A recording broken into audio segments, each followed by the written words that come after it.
Okay. Yep. I'll call the East Cocalico Township Supervisor meeting for March 18th to order. Please rise and pledge allegiance to the flag. I pledge allegiance to the flag of the United States of America and to the republic for which it stands, one nation, under God, indivisible, and liberty and justice for all. Thank you.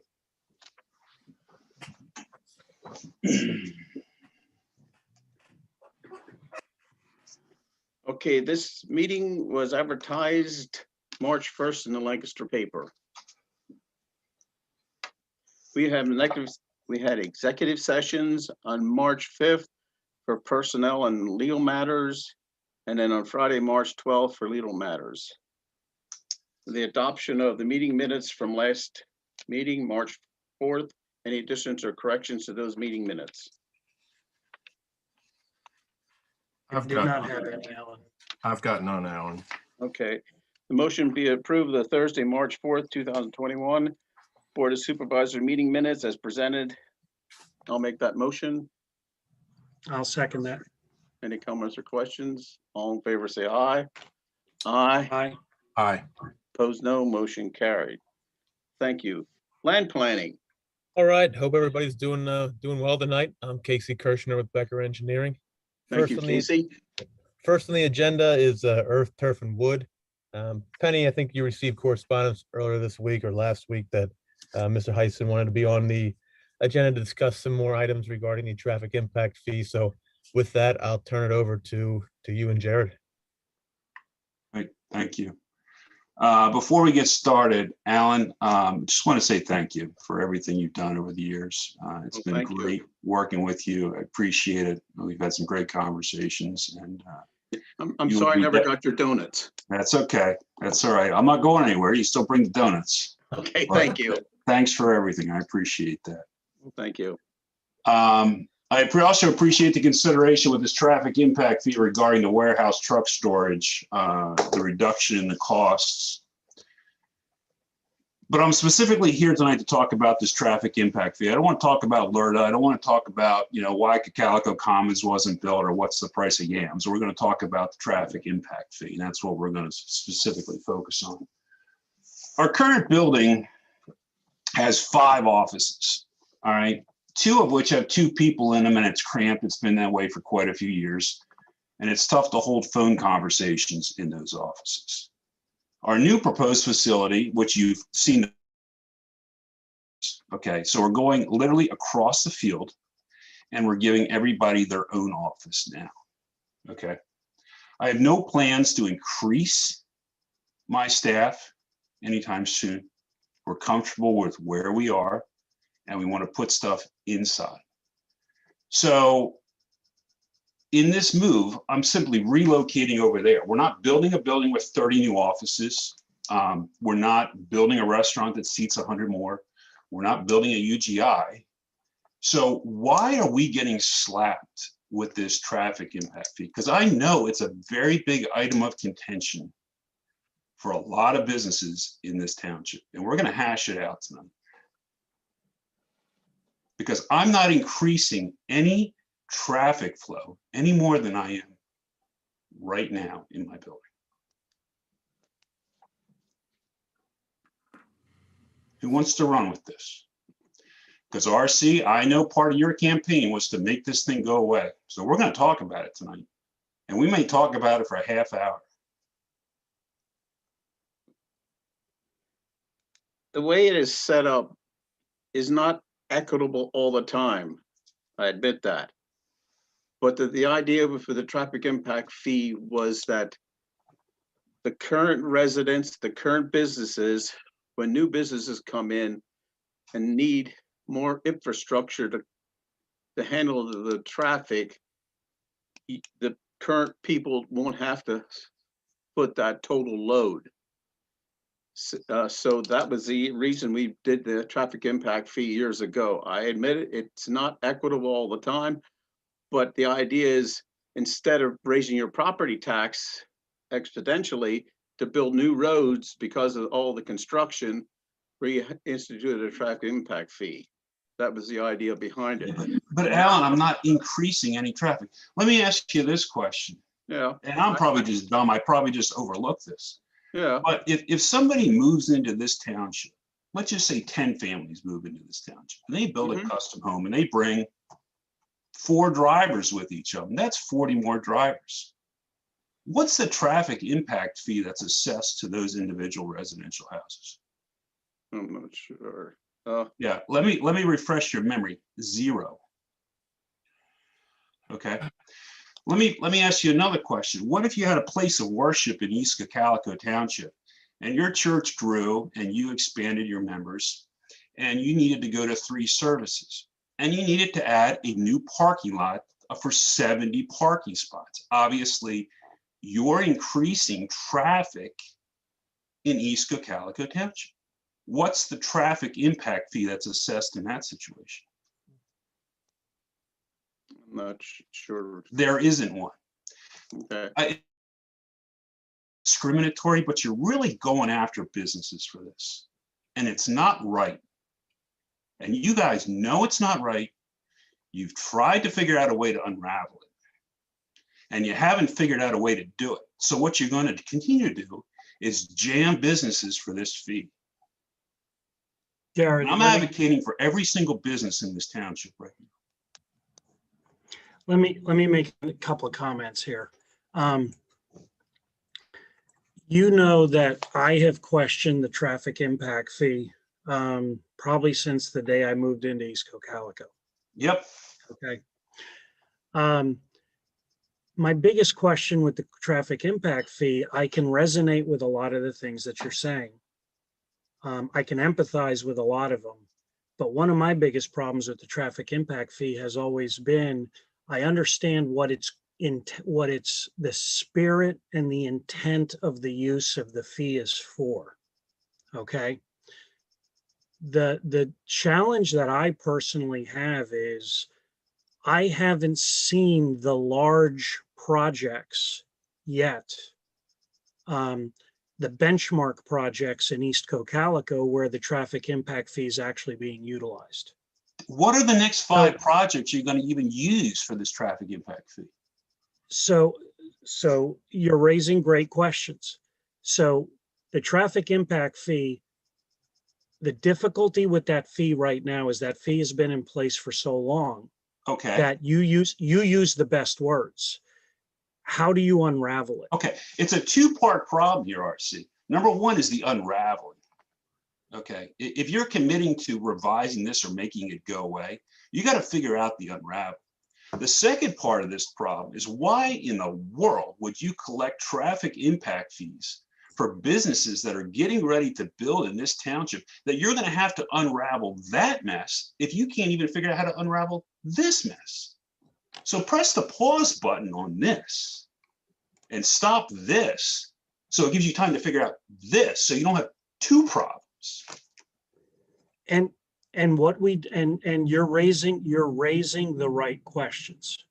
And that was one of the reasons why back in 2018, when Alan, Doug, myself, when we rolled out that 2019 strategic plan, one of those items in there was to review traffic impact fees.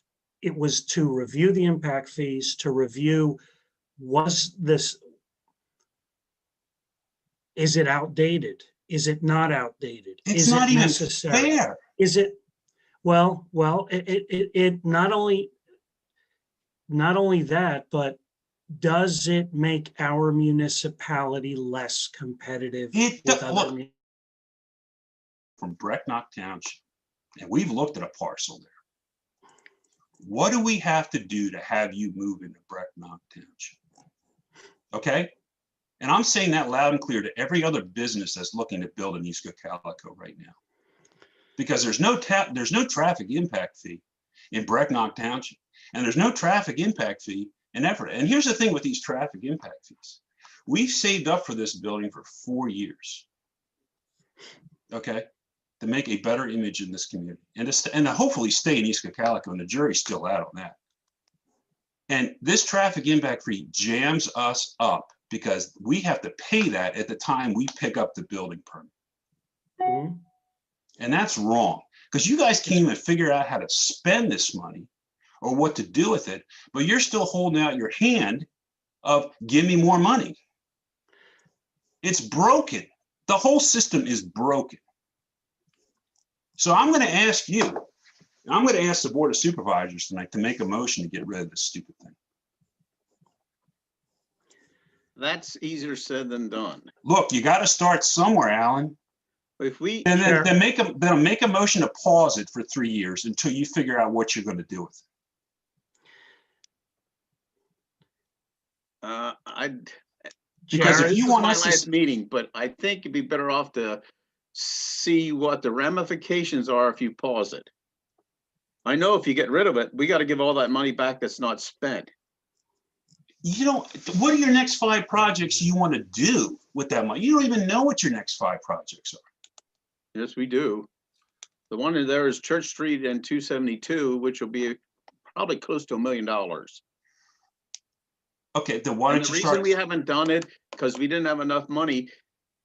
And the only way we can do it right now, if we get a PIB loan and then raise everybody's taxes to pay the loan back. So that's the reason we were postponing it as long as we can.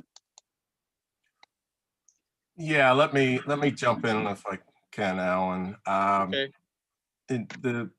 The capital improvement plan, Jared, for the township has that Church Street intersection upgrade. It was to be done in 2018 or initiated. You know, we just got the ball rolling. What was it, last November, was that, RC, when we had that supervisor meeting about that? Mhm.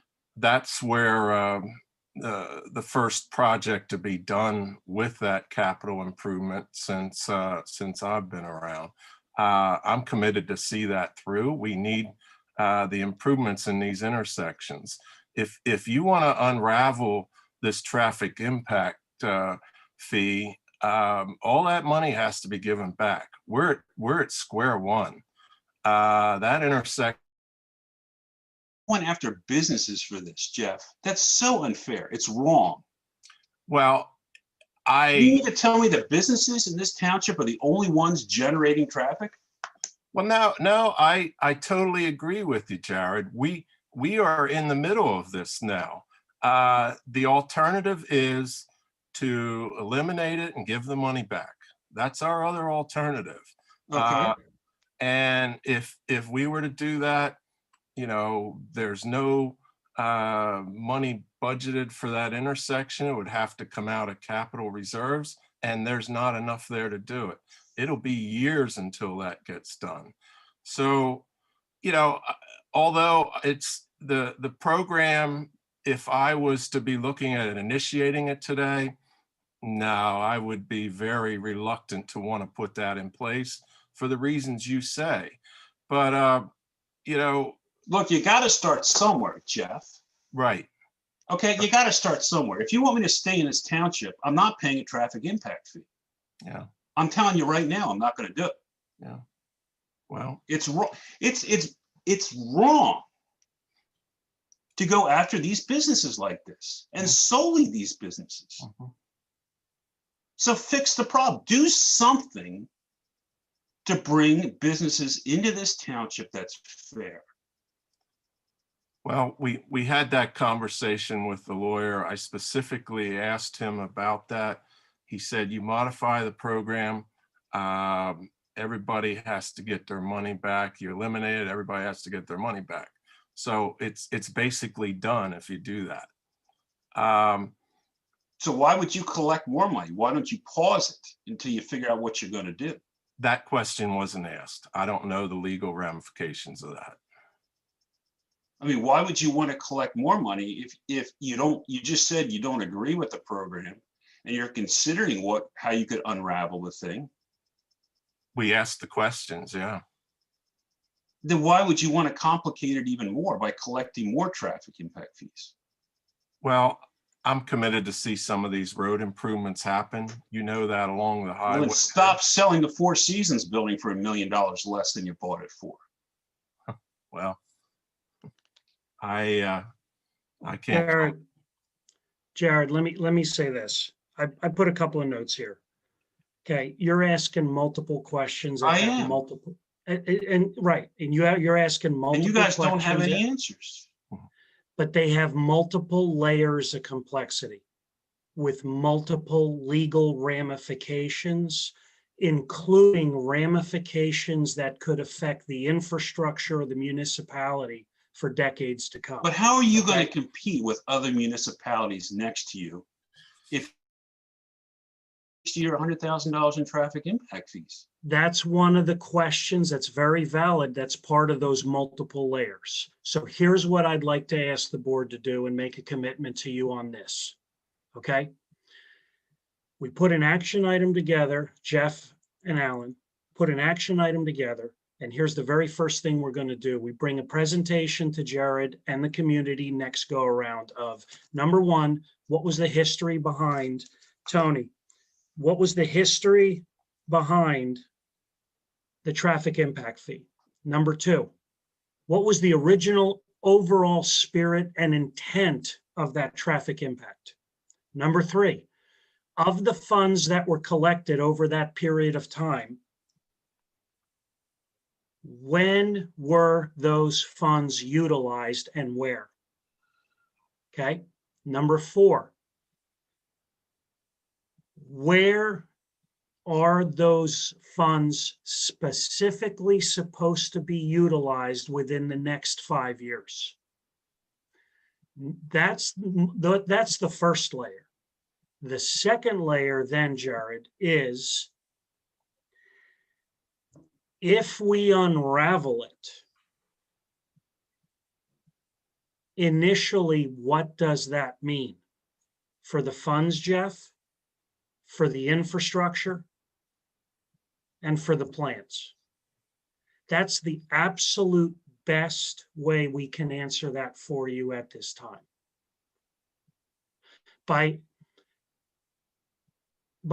giving any other answer right now, Jared, it would be totally unprofessional to do because we just don't have that layer of information. We got to grab that. I'll commit to you. We'll get it to you. I asked We'll you get guys it. to grab that stuff 6 weeks ago.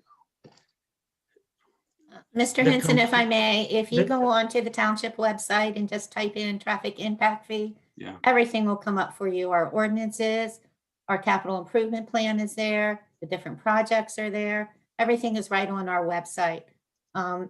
Perhaps if you review that, you'll get a little bit better understanding of things in the meantime, so we can get these. I'd just items like to know accomplished. why you're just going after the businesses. I don't know the history there, Jared. That was decades before my time. I just don't know. Don't you agree it's not fair, RC? My position's been clear on traffic impact fees. I really question what they're, Jeff, how would you feel if we just taxed the farmers a traffic impact fee all the time for every time they took a tractor out of the barn and ran it down the road? There you go. I That think would when probably leave you a little chapped, wouldn't it? a little bit. Yeah. Yeah, I think when housing developments, houses get built, have to be done. I've seen that throughout the years and experienced it myself already. So, to say that that doesn't happen probably is not the case. But, I know you didn't want to talk about LERTA, but it's there, man. I don't want to talk. We're not here to talk about LERTA. I understand, but it's We're there. not here to talk about LERTA. Yeah. We're talking about upfront money that these businesses have to come up with at the time they pick up a building permit.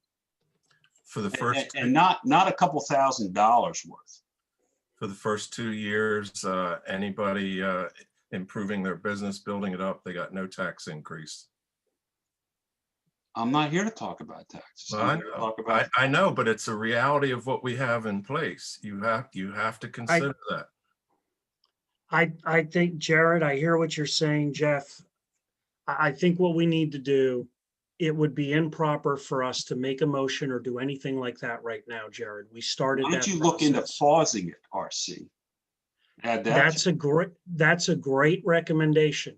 It's something Because that if it would you be think totally, you're gonna unravel this thing or it would be change Why would you collect All more I'm money? saying is it would be totally inappropriate for us to do that at this time. Okay, it's something we'll take into consideration. I think the best thing we can do, I think, Alan, is we Mhm. table this for 30 days, pull this together, get you a quick overview. And okay, maybe then next time we discuss, do we take step one, maybe get rid of it. Step two, maybe when we look at this information, we may not be able to get rid of it. We may have to pause it. Step three, and I didn't say the other layer of the onion, the other layer of the onion is what you're implying, Jared, is there another model for the intent of what this was specifically designed for originally? Is there another model? And I can't answer that tonight. I just don't have the data. I don't think Alan has it, Tony has it, No. Penny or Jeff. Mm. It's just, that's really the Mhm. best Guys answer need I to can do give something, right now. because let me tell you something, the business owners in this township just cringe at those words. I hear you. Yeah. Look, you know me. My issue with it is I keep asking myself, how does it make us competitive with other It communities? doesn't. It doesn't. It doesn't.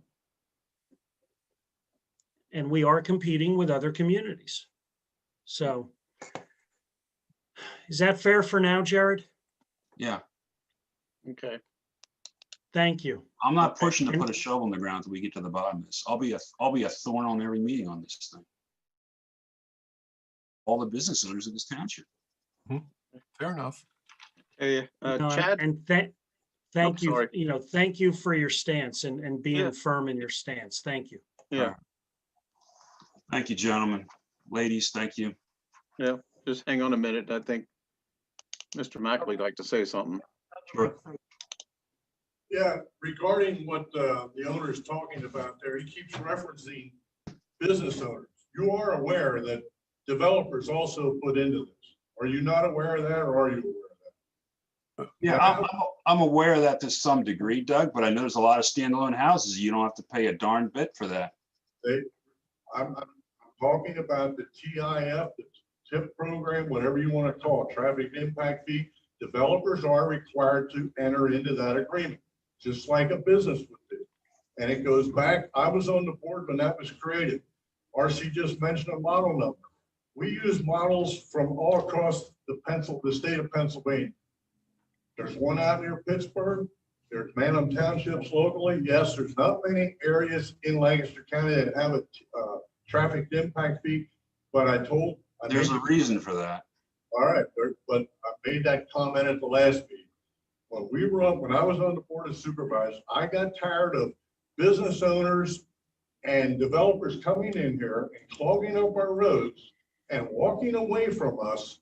They made their profit, and then we're stuck with a residue. So we decided we did a lot of research.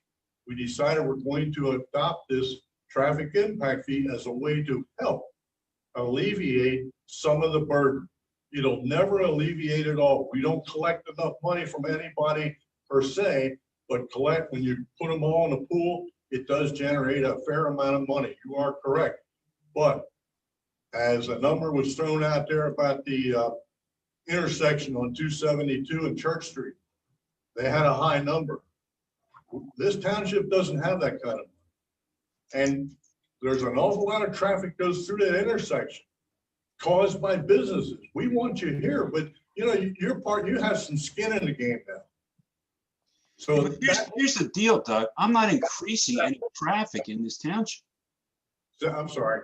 I'm not increasing any, I'm moving my staff from one building to the other. I'm not going to address that because I'm not sitting on the board of supervisors. Those guys have to address that. But this thing was thoroughly studied. There's lawyers involved. It is by Act 209. You need to make yourself familiar with Act 209. That'll tell you all about traffic impact.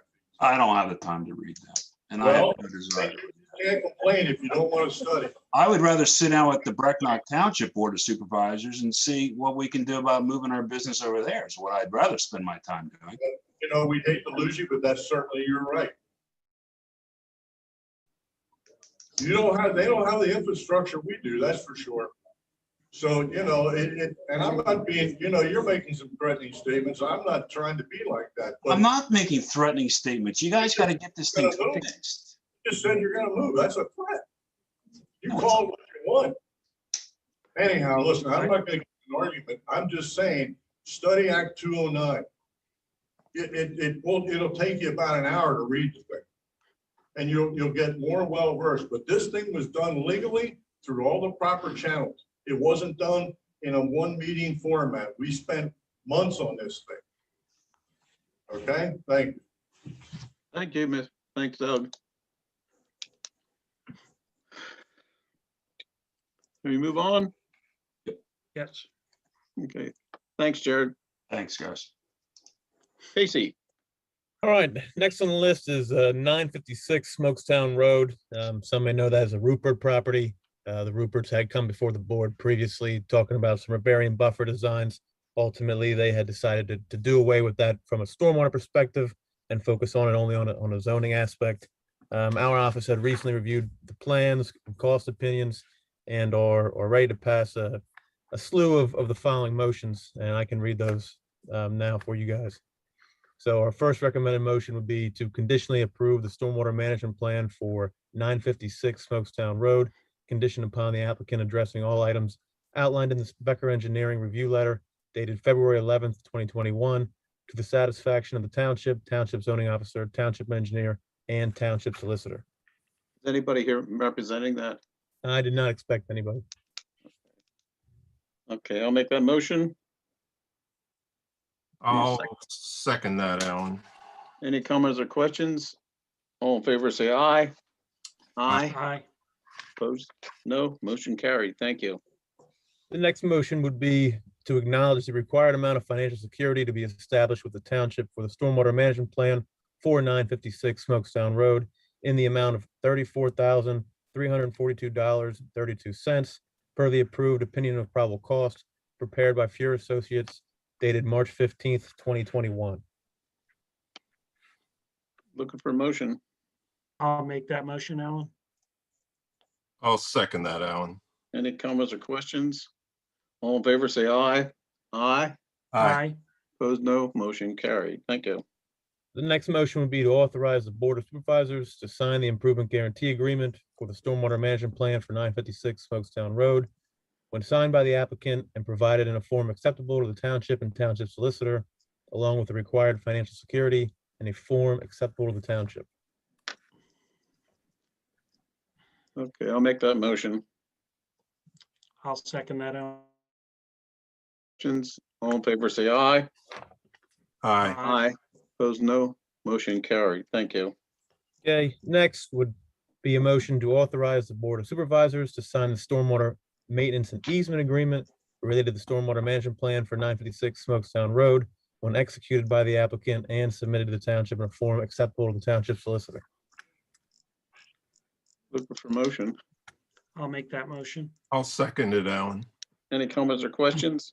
All in favor, say aye. Aye. Aye. Opposed? No. Motion carried. Thank you. And lastly, for this specific project, recommended motion to authorize signature of the stormwater management plan for 956 Smokestown Road by the Board of Supervisors upon the applicant adequately resolving all conditions of plan approval to the satisfaction of the township zoning officer, township engineer, and township solicitor. Look for motion. I'll make that one, Alan. I'll second it. All in favor, say aye. Aye. Aye. Aye. Opposed? No. Motion carried. Thank you. Okay, moving on to a different project. This one was 490 Hanstown Road, owned by Curtis Weaver. This property is a agricultural property located on the kind of edge of the township over towards Napersville. Tony and I had recently visited the site together to do a financial security reduction. The township had previously been holding all the finances for the project. Obviously, with the snow, we couldn't view it. So up until this point, and we had finally gotten out there and taken a look at the site, reviewed the as-built plans, reviewed the as-built calculations. So two motions for that project tonight. The first one would be to authorize a $25,000 $283.70 reduction in the current financial security being held by the township for the 490 Hanstown Road Stormwater Management Plan, resulting in the remaining financial security being reduced to $1,000. Anybody representing that plan? Do not expect anybody. Okay. I'll make that motion. I will second that. Any comments or questions? All in favor, say aye. Aye. Aye. Opposed, no. Motion carried. Thank you. And the second motion for that project would be to authorize the full release of the $1,000 remaining security for the 490 Hanstown Road Stormwater Management Plan upon the applicant and applicant's consultant addressing the items identified in the Becker email correspondence dated March 12th, 2021, to the satisfaction of the township, township zoning officer, and township engineer. Looking for a motion. Yeah, I'll make that one, Alan. I'll second. Any comments or questions? All in favor, say aye. Aye. Aye. Opposed, no. Motion carried. Thank you. Okay, next project on the list, similarly, this is another financial security reduction. This is a release. This is for the project at 360 Bruners Grove Road, owned by Jason Reif. Based on prior observation, the zoning officer and the MS4 technician, Ken McCray, we recommend the following motion. That motion would be to acknowledge acceptance of the as-built plan for the 360 Bruners Grove Road, Jason Reif, Stormwater Management Plan, and authorize a full release of the financial security currently being held by the township in the amount of $35,147.35. Anybody here representing that plan? Nope. Okay, I'll make that motion. I'll second I'll- that, Alan. Go ahead. Okay. Any comments or questions? All in favor, say aye. Aye. Aye. Opposed, no. Motion carried. Thank you. All right, last project tonight to talk about is Bruners Grove Lot 5. This is a project that is a resultant lot from a prior subdivision and is currently being developed. It is the property will be served by on-lot sewer and water, and proposes the installation of a 2,100 square foot single-family dwelling, 1,650 square foot driveway, associated patio and sidewalk areas. The applicant and the applicant's consultant is on the call tonight. Mike Steffi is with Heck Construction, and Ben Craddock is with Lancaster Civil Engineering Company. They do have two proposed waiver modifications related to stormwater management and the infiltration bed. With that being said, Ben or Mike, I'll turn it over to you to explain your project and talk about those two waiver mods. Sure, absolutely. Ben Craddock here with Lancaster Civil. The project is really just the construction of a single family dwelling on an existing lot. Our modification requests have to deal primarily with the slower infiltration rates that we got with our infiltration testing. According to our calculations, the bed will dewater in 81 hours, and 72 hours is what's required by the ordinance. And then also there's a requirement in the ordinance that in order for our rate control volume to be able to also be used, or our volume control to also be used for rate control, it has to dewater in 24 hours. And again, we don't meet that. But quite frankly, we did the best we could with the soils that were out there. So we're just asking if those modifications can be considered. And to piggyback off what Ben said, obviously we all know there are poor infiltration rates in East Cocalico. That's nothing new. So it's not that this site is any more unique than any others. And Ben has done a decent job with his design. His downspouts, for instance, are not directed right to the infiltration bed. There's a little bit of a retentive berm above the inlets going to the infiltration bed. So there are some measures to try and alleviate the slower than maybe wanted per the ordinance infiltration rate. But again, this is an infiltration rate that is nothing new for this township. We do have two recommended motions related to those two waivers. I'm good. Any Yeah, I don't questions have on the any board? questions. Okay, go ahead. Okay, so the first waiver would be, the first motion would be to approve the waiver modification of section 185-23D of the East Cocalico Township Stormwater Management Earth Disturbance Ordinance related to storage facility 72-hour dewatering time and allow a proposed dewatering time of 81 hours. Okay. I'll make that motion. I'll second that, Alan. Any comments or questions? All in favor, say aye. Aye. Aye. Aye. Opposed, no. Motion carried. Thank you. The second waiver modification recommended motion would be to approve a waiver modification of section 185-23E2 of the East Cocalico Township Stormwater Management Earth Disturbance Ordinance related to basin dewatering time and allow the basin dewatering time to exceed 24 hours for rate control storage. I will make that motion, Alan. Okay, I'll second it. You got that? I'll second it, Alan. Okay, you'll second it. Yeah. Any comments or questions? All in favor, say aye. Aye. Aye. Opposed, no. Motion carried. Thank you.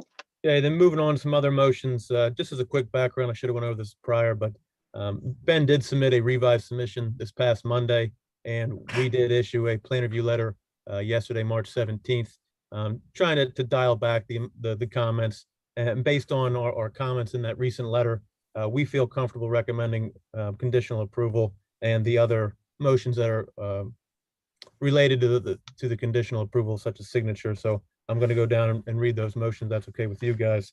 The first recommended motion would be to conditionally approve the stormwater management plan for Bruner's Grove Lot 5, conditioned upon the applicant addressing all items outlined in the Becker Engineering Review Letter dated March 17th, 2021, to the satisfaction of the township zoning officer, township engineer, and township solicitor. I'll make that motion. I will second that. Any comments or questions? All in favor, say aye. Aye. Aye. Opposed, no. Motion carried. Thank you. The next motion would be to acknowledge the required amount of financial security to be established with the township for the stormwater management plan for Bruner's Grove Road, Lot 5, in the amount of $20,451.57 per the approved improvement cost estimate prepared by Lancaster Civil Engineering Company dated March 16th, 2021. Looking for a motion. I'll make that motion, Alan. I'll second it, Alan. Okay. Any comments or questions? All in favor, say aye. Aye. Aye. Opposed, no. Motion carried. Thank you. Next would be a motion to authorize the Board of Supervisors to sign the improvement guarantee agreement for the stormwater management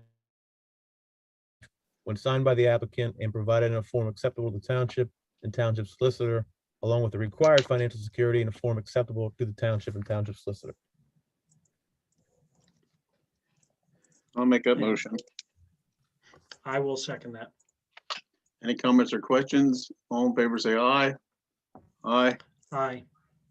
Opposed, no. Motion carried. Thank you.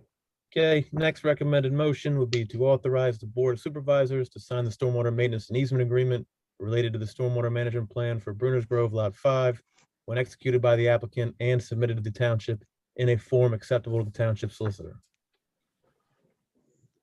Motion. I'll make that, Alan. And I will second that.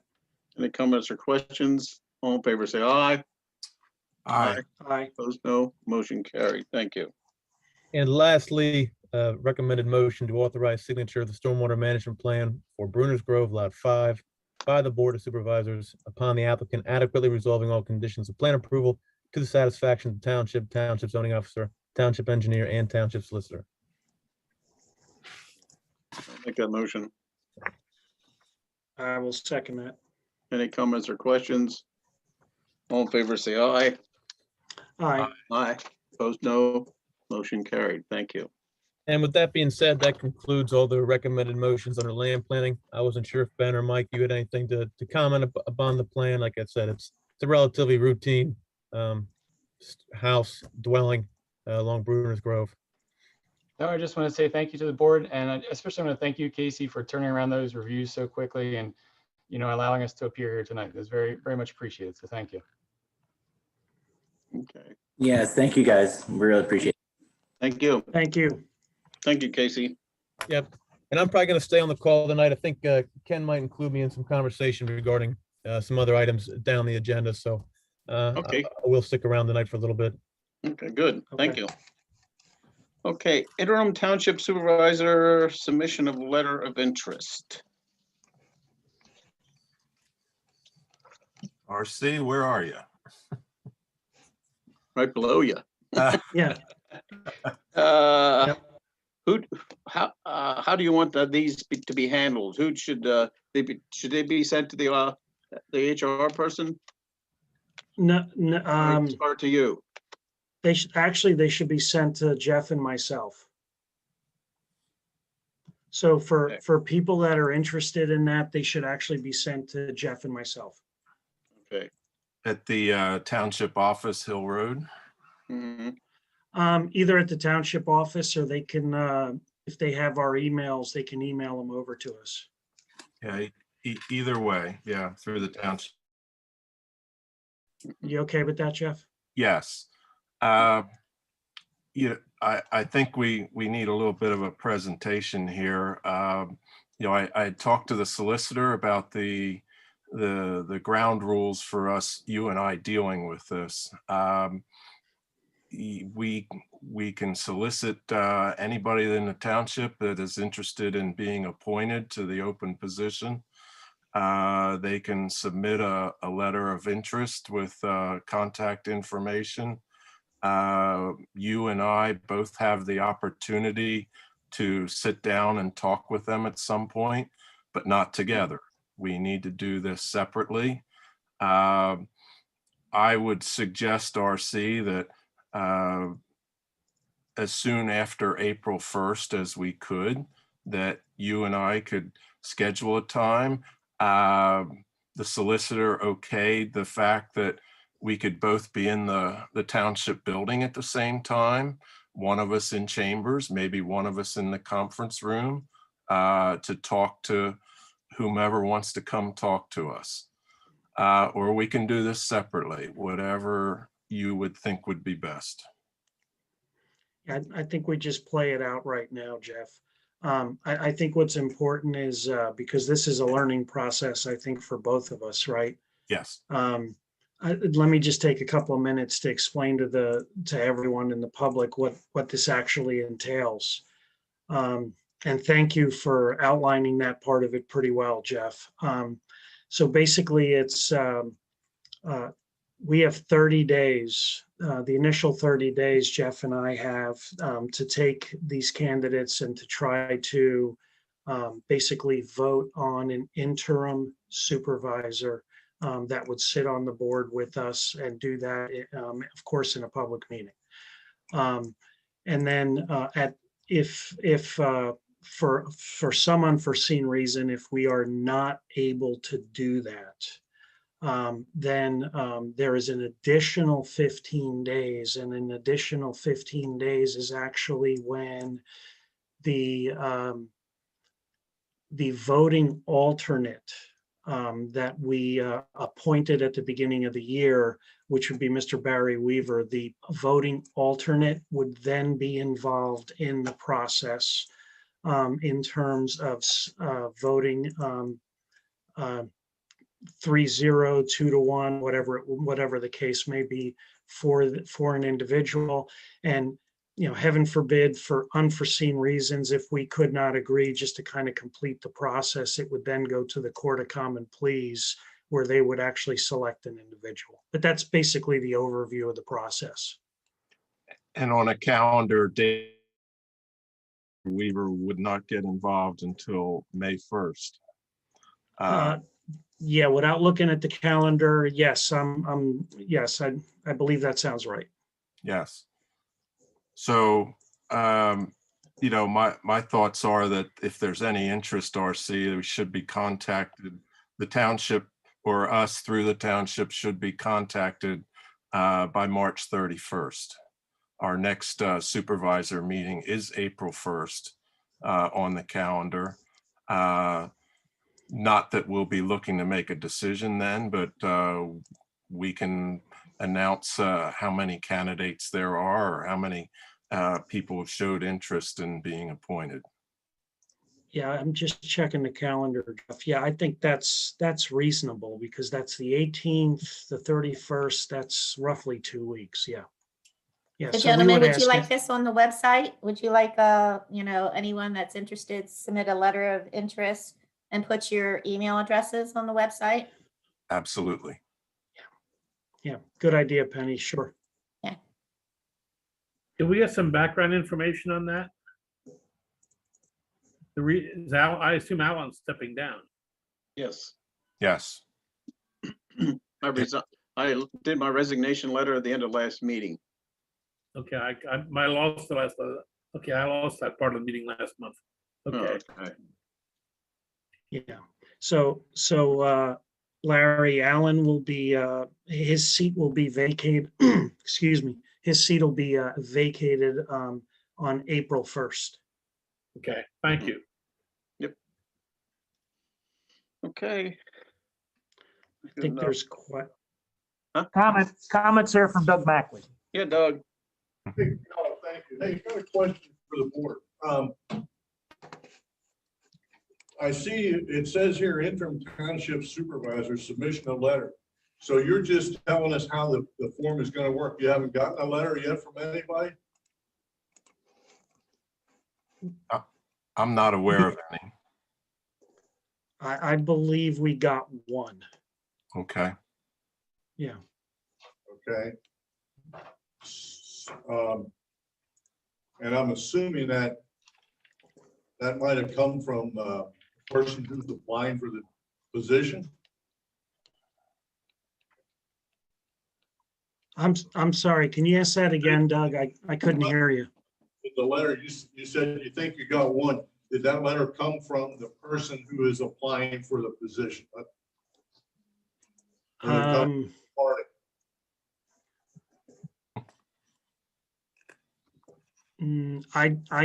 I gotta double check. I don't think it did. Answer that. I don't have it here. I'm sorry. I'm Okay. looking and I don't have it. Okay, when you, as I understand it, and since you've checked with the solicitor, I don't say you personally, but it appears that Jeff did a lot of checking. When you start talking to these people, is that, as I understand it, that's got to be public deliberation. Is that correct? The solicitor said we individually can talk to anybody about the position. Okay, but you don't have to discuss it in a public meeting? No, He's- we do have to deliberate in a public meeting in terms of which candidate we prefer. Let's just say as an example, which candidate we prefer or Jeff prefers or I prefer, and we deliberate there in terms of trying to negotiate a candidate. So yes, Okay. that's 100% in public. Okay, and the two of you would have to agree, and if you can't, then what you said was Barry Weaver would come in and he'd throw a tie-breaking vote, so to speak. Yes, sir. Yeah, that would be if we couldn't agree within the first 30 days. All right, okay, well, I wanted to be clear on that public deliberation. Thank you. Yep. Thank you, Thank Doug. you. Okay, move on. Police report, chief. Good evening. Good evening. Few things.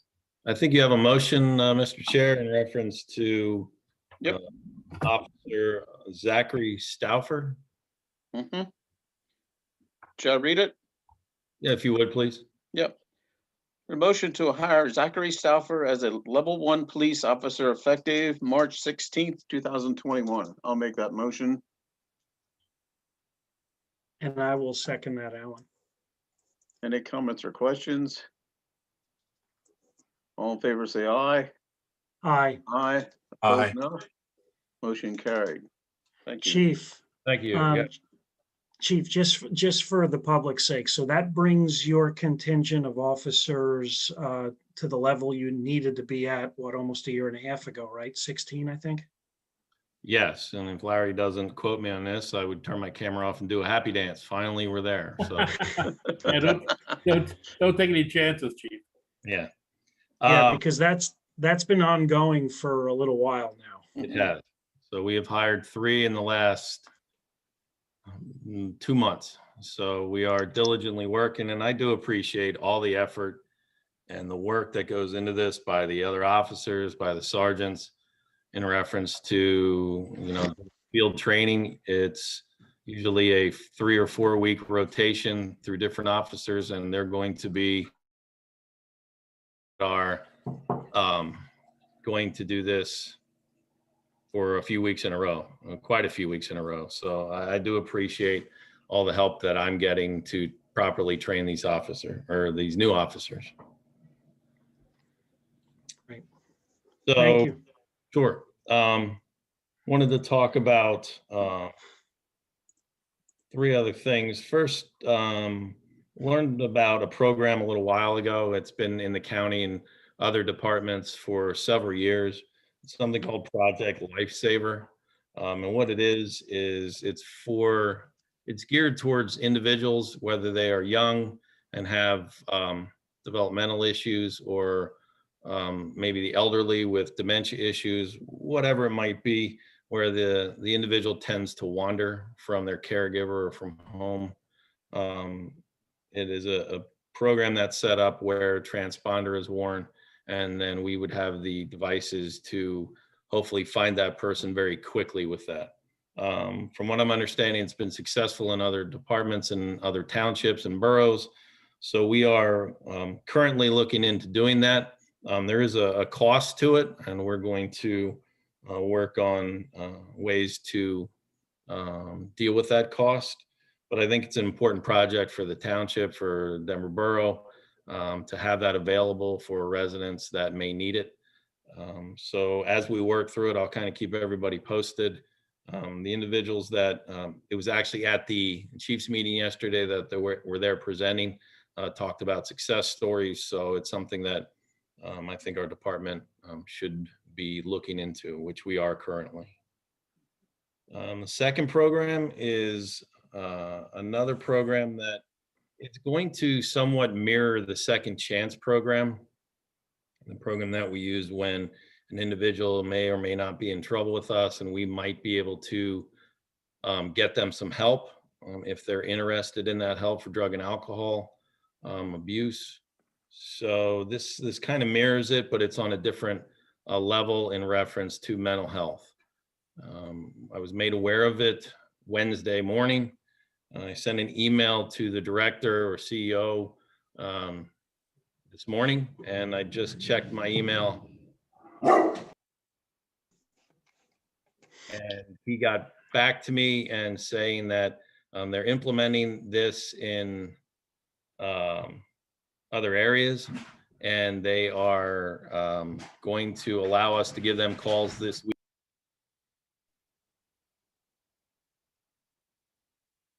Sorry, there's some sirens outside my house, and my dog doesn't like that. So they're going to allow us to implement that. And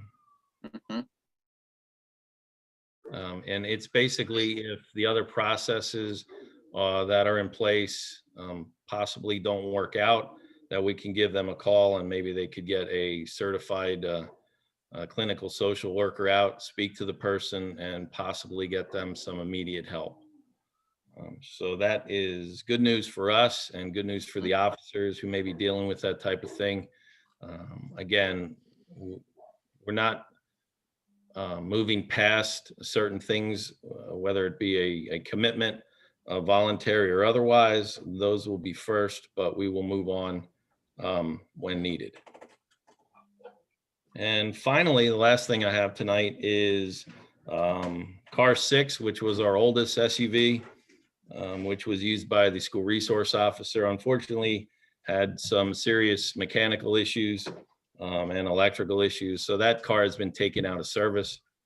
So what I'd like to do is eventually decommission that car to put it on municipal bids like we have in the past for other cars.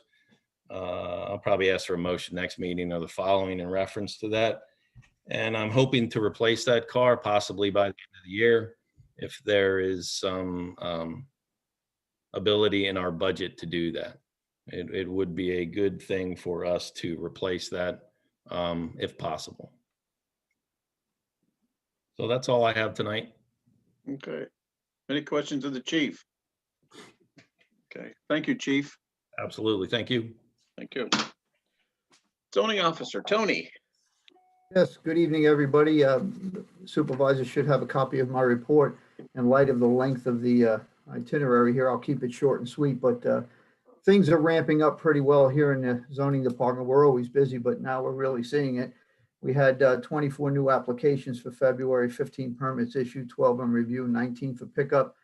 There were 2 new single-family homes permitted in that time. We've had 4 certificates of occupancy issued and 3 false alarm violations. For the month of February, we had 3 cases. And the month of March, I have 4 cases. And one of them is, the first case is a continuance from last month with Heck Construction. They're looking for some variances concerning the properties on Bruners Grove Road. The next item was Translators Cottages LLC was looking for approvals for an Airbnb at a property on South Ridge Road up in the Reinholds area up here in this section. And then the third case was Reinholds Properties LP, which is a sturdy built folks.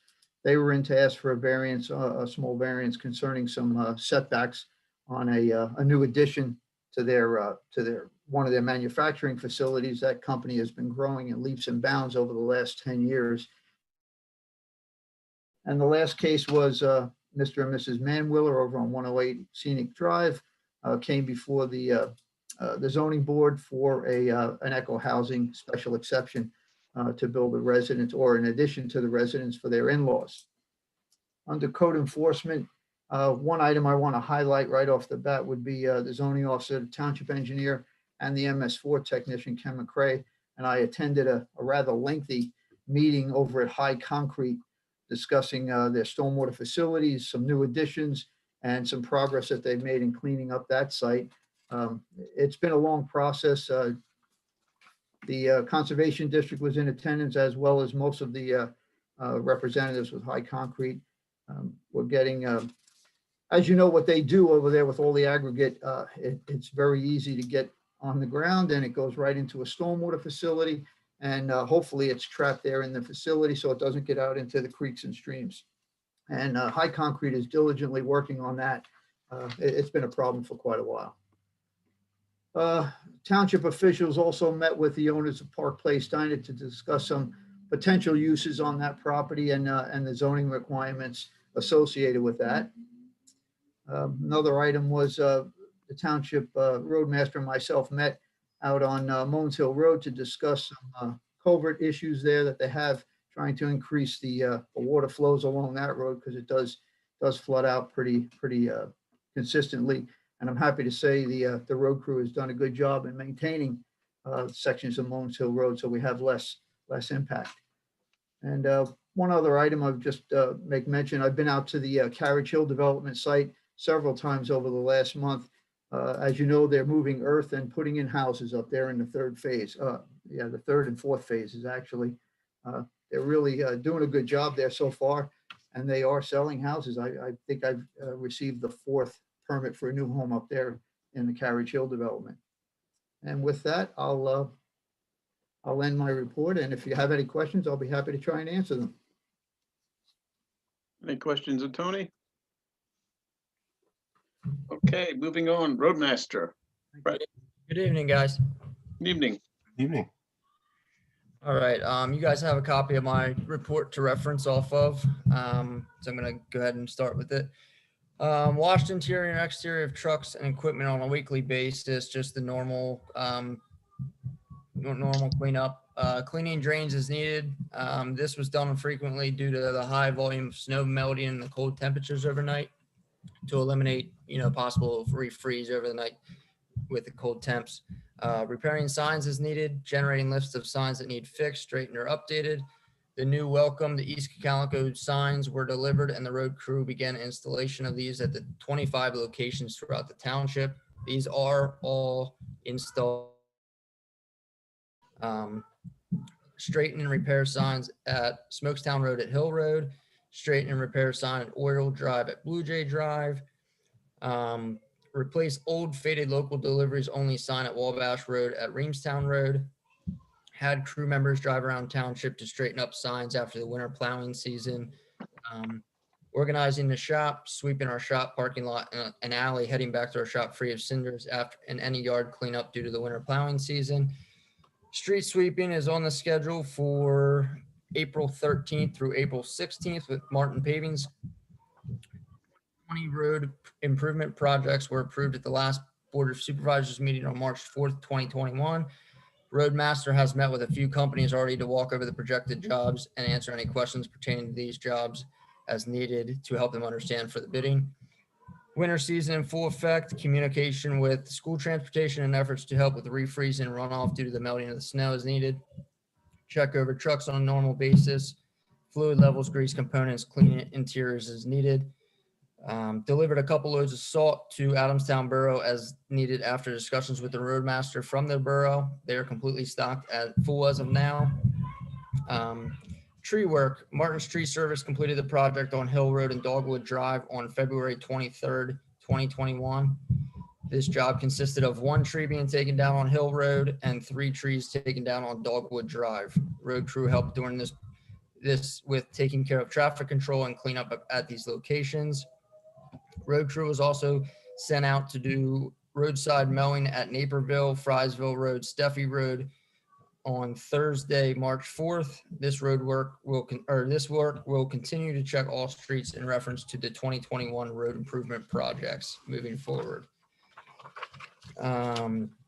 Christmas trees at Woody Waste, March 3rd, small crew was sent out after the snow had finally melted. Chip up remaining Christmas trees from the winter and the fence was pulled down at this location. A total of 259 Christmas trees were chipped up during the 2021 holiday season. Field inspections of Reamstown Heights storm piping, Friday, March 5th. Roadmaster met with the MS4 engineer, Ken McCrae, to walk over the development to do small field inspection of some of the pipe in the area. Generated notes to have more in-depth inspection done by the road crew to see possibly what areas to focus on in that location. Tuesday, March 9th, 2021, a crew was sent out to do a more in-depth evaluation of the stormwater structure in this area. A map was given to the crew and notes and pictures were drawn in conclusion of the inspections done by the crew members. These notes have been communicated with the MS4 engineer to come up with a plan moving forward in efforts to apply for a grant at that development. Last thing is just the COVID-19 procedures will remain in the remainder of March and then reevaluate necessary. That's all I have for my report. I'll open up to any questions. Chad, Doug, I believe. Doug Mackley here. Hey, how do you make it out of your Class A CDL license? Doug, I'm actually still studying for that. I plan on taking that when I feel comfortable, and also another crew member as well. So all 4 of us will have our class CDL in the near future. I understand the state, you can't go through the state anymore. It's all third party. Is that correct? Doug, I can't even hear you. I'm sorry. I understand the state isn't doing the testing anymore, that it's going to be third party. Okay. I did check into that, and I know with COVID, there is a lot of different things that go into that. Okay. And the other thing would be the pesticide. Were you moving along with that, or? So a crew member and myself had sat on a short course online for the pesticide, and we just got our books, not this past week, the week prior to that. And we have all of our study information on that as well from Penn State. They were delivered to the office, which were picked up, and we are studying for that. Okay, thank you. No problem. any other questions of Roadmaster? Thank you. Alan, I'm going to actually stay on then for Ken McCrae's presentation. Okay, thank you. Well, MS4, Ken. Yes, the project that Brett was talking about, looking at the stormwater pipes over in Reamstown Heights, the purpose of that is relative to a community development block grant that we're applying for. There's funding up to $200,000 for these projects. They're limited to areas where there are predominance of low and middle income people, And the areas in our township that satisfy that are over in Reamstown Heights, into Reamstown in that area. And what we've done is we've looked at the stormwater pipes, or at least the road crew has, generated pictures for us. And there are quite a few places where they're old corrugated metal pipes and they've rusted through and are damaged. A lot of them are in need of being cleaned out. They're part full of gravel and other material. And so the grant we're applying for is to use a process that we had demonstrated in the township a year ago, which is called slip lining, where they use a vac truck, clean out all the debris in the line, and then like a PVC pipe, but it's put in sort of folded, heated up, and then they use steam pressure and expand it out to tightly fill the pipe, which closes off any leaks and can solve a lot of other problems, potential collapse. The plastic's fairly thick. It's probably about 3/8 of an inch thick. And we've identified almost 3,000 feet of pipe that we want to have lined.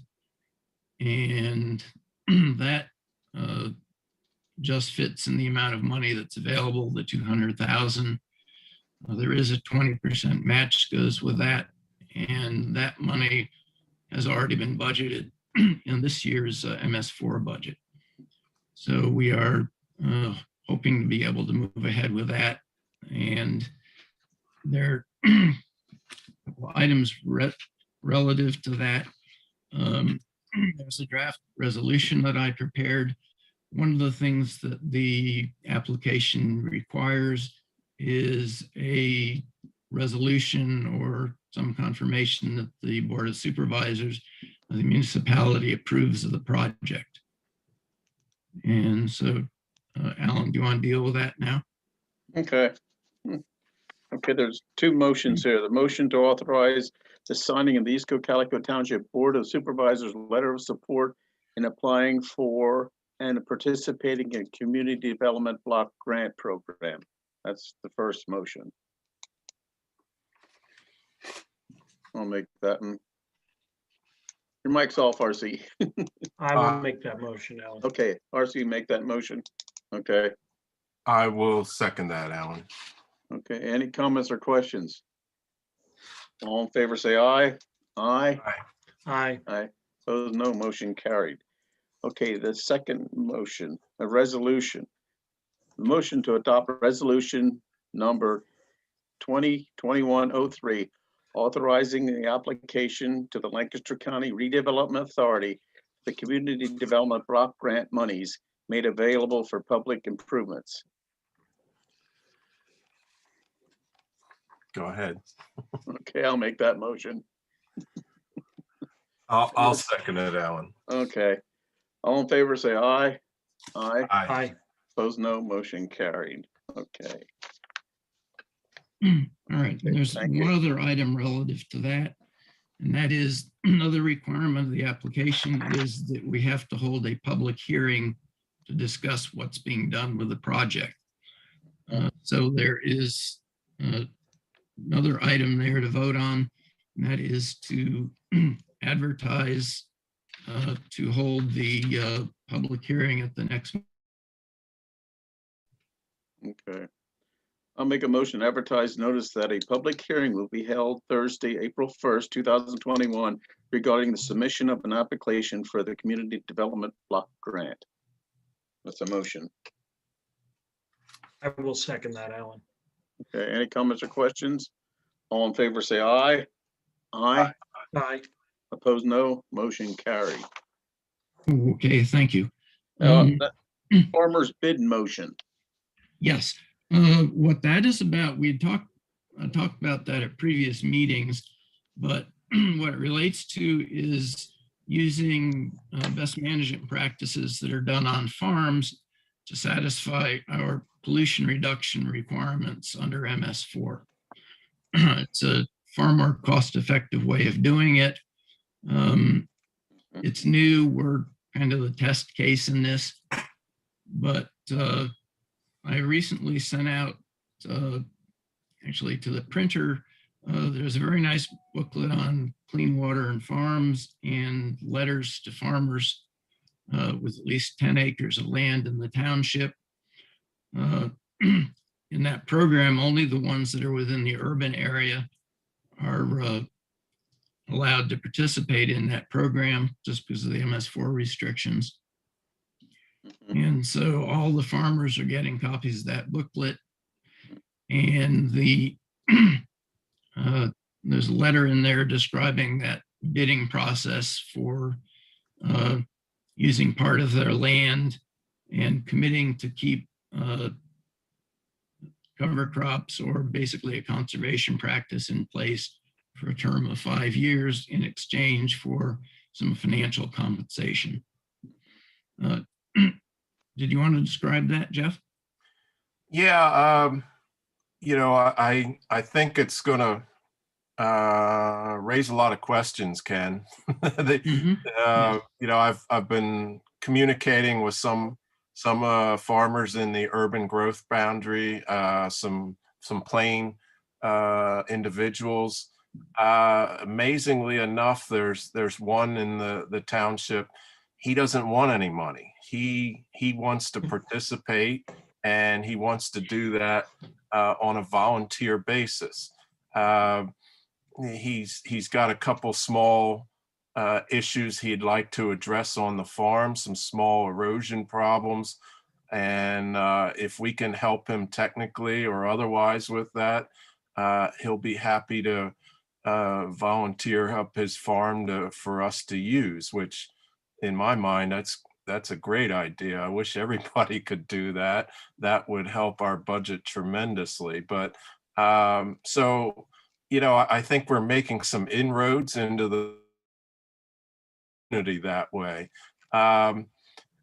There's really no template in place for this, as Ken said. This is like a pilot program. We're going to have to do a little feeling our way through this in some ways. So, I'm once again, I've said it in the past, I'll say it now. I'm hopeful that we're going to be able to get enough participants to cover what our sediment reduction needs are. It's probably going to wind up being a couple-year process, and a lot of explaining, Ken's part, my part, and some others, maybe some involvement with Becker Engineering. So, all that being said, I'm standing behind Ken's idea to move forward and advertise this and see where it takes us. Tom has looked over all the legalities of it. I think RC, Alan, you've seen some of his feedback too. Yes. So that's kind of the template of where we're headed with this, I guess. Oh, So the okay. motion be, Sorry. A couple more comments. Hold on a second. okay, sorry. One of the things is that to do this bidding process, we need to publish public notice, and Tom Goodman's still working on the wording of that. He was running into a minor complication of figuring out how to do this because although it's a bidding process, there could be multiple winners at different prices because we need a certain number of acres, and you'd like to take the person who's offering to do it at the lowest bid, but the probability that that first person is going to offer up enough acres to satisfy all of our needs is unlikely. So there'll probably be multiple winners, but they're going to be winning at different prices. And he was still working on how to figure out that wording process. I guess the other comment is we've already run this past DEP, and DEP is basically giving us the okay to go ahead with this. It looks like they're willing to accept it if we can get it all worked out. Good. Okay. That'd be great. Sorry, I'm back to the public notice part. So you need a motion to advertise notice. the bidding Advertise process. this bid process, correct? Yeah, to allow the local farmers to participate in the township clean farm stormwater program. You need that motion. Yes. The only concern I have, Ken, is we're approving something we haven't seen yet. RC, we should jump ahead with that until we've actually seen the language that Tom comes up with. What are your thoughts? Ken, do you need a motion tonight? Yeah, if you could say, I mean, you could it's add not- to the it's not- motion. There's no particular date at which this is supposed to happen, unlike the block grant. Right, Okay. right. So that's why I'm, to addressing Jeff's point. Right. I think it would be If okay it's to not delay it. Yeah, if it's not something we need tonight, I agree. Let's wait until we get the final wording from Tom. Okay? Okay, And Okay. then we can actually That pull that works. motion in place, but it shouldn't slow down your actions on your end to get Right. that process moving. Mhm. okay. We won't do that motion tonight then. No, I Okay, just that's to fine. just to add to your comment there, RC, the bidding sheets are going out, so that process has already started with the informational booklet. So we didn't really put a time on that, Ken, did we? Where they're No, we requesting didn't. back. It's kind of open-ended, so we're Yes. not under any time guideline. Yeah, I think we have the ball rolling. We're not holding up anything by waiting to see on the language. So what's that mean? Means I think Again, we're next okay week. to wait till next meeting, see what Tom comes up with. Right. It's Okay. one more meeting. Okay, good Mhm. enough. Yeah, that Okay. works. Is that it, Ken?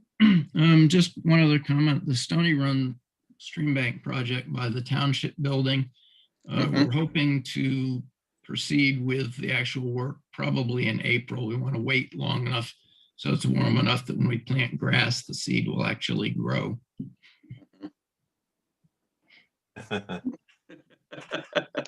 When did the flowers get planted at Fishing Creek? The meadows, that'll be sometime later in the spring. I don't have a date yet. I haven't heard from them on that. We do have some community volunteers from UGI that are going to help us plant the live stake nursery. And we're hoping to do that on Earth Day, which is April 22nd. Any questions of Ken? Thank you, Ken. Mm-hmm. We'll move on to Judy, our financial administrator. Good evening, everybody. Good evening. Evening. All right, so the first thing I have is financial statements to present. I did them in a bit of a different format. I've been hearing a lot of discussion about trying to do some forecasting, and really the need to see things in trends.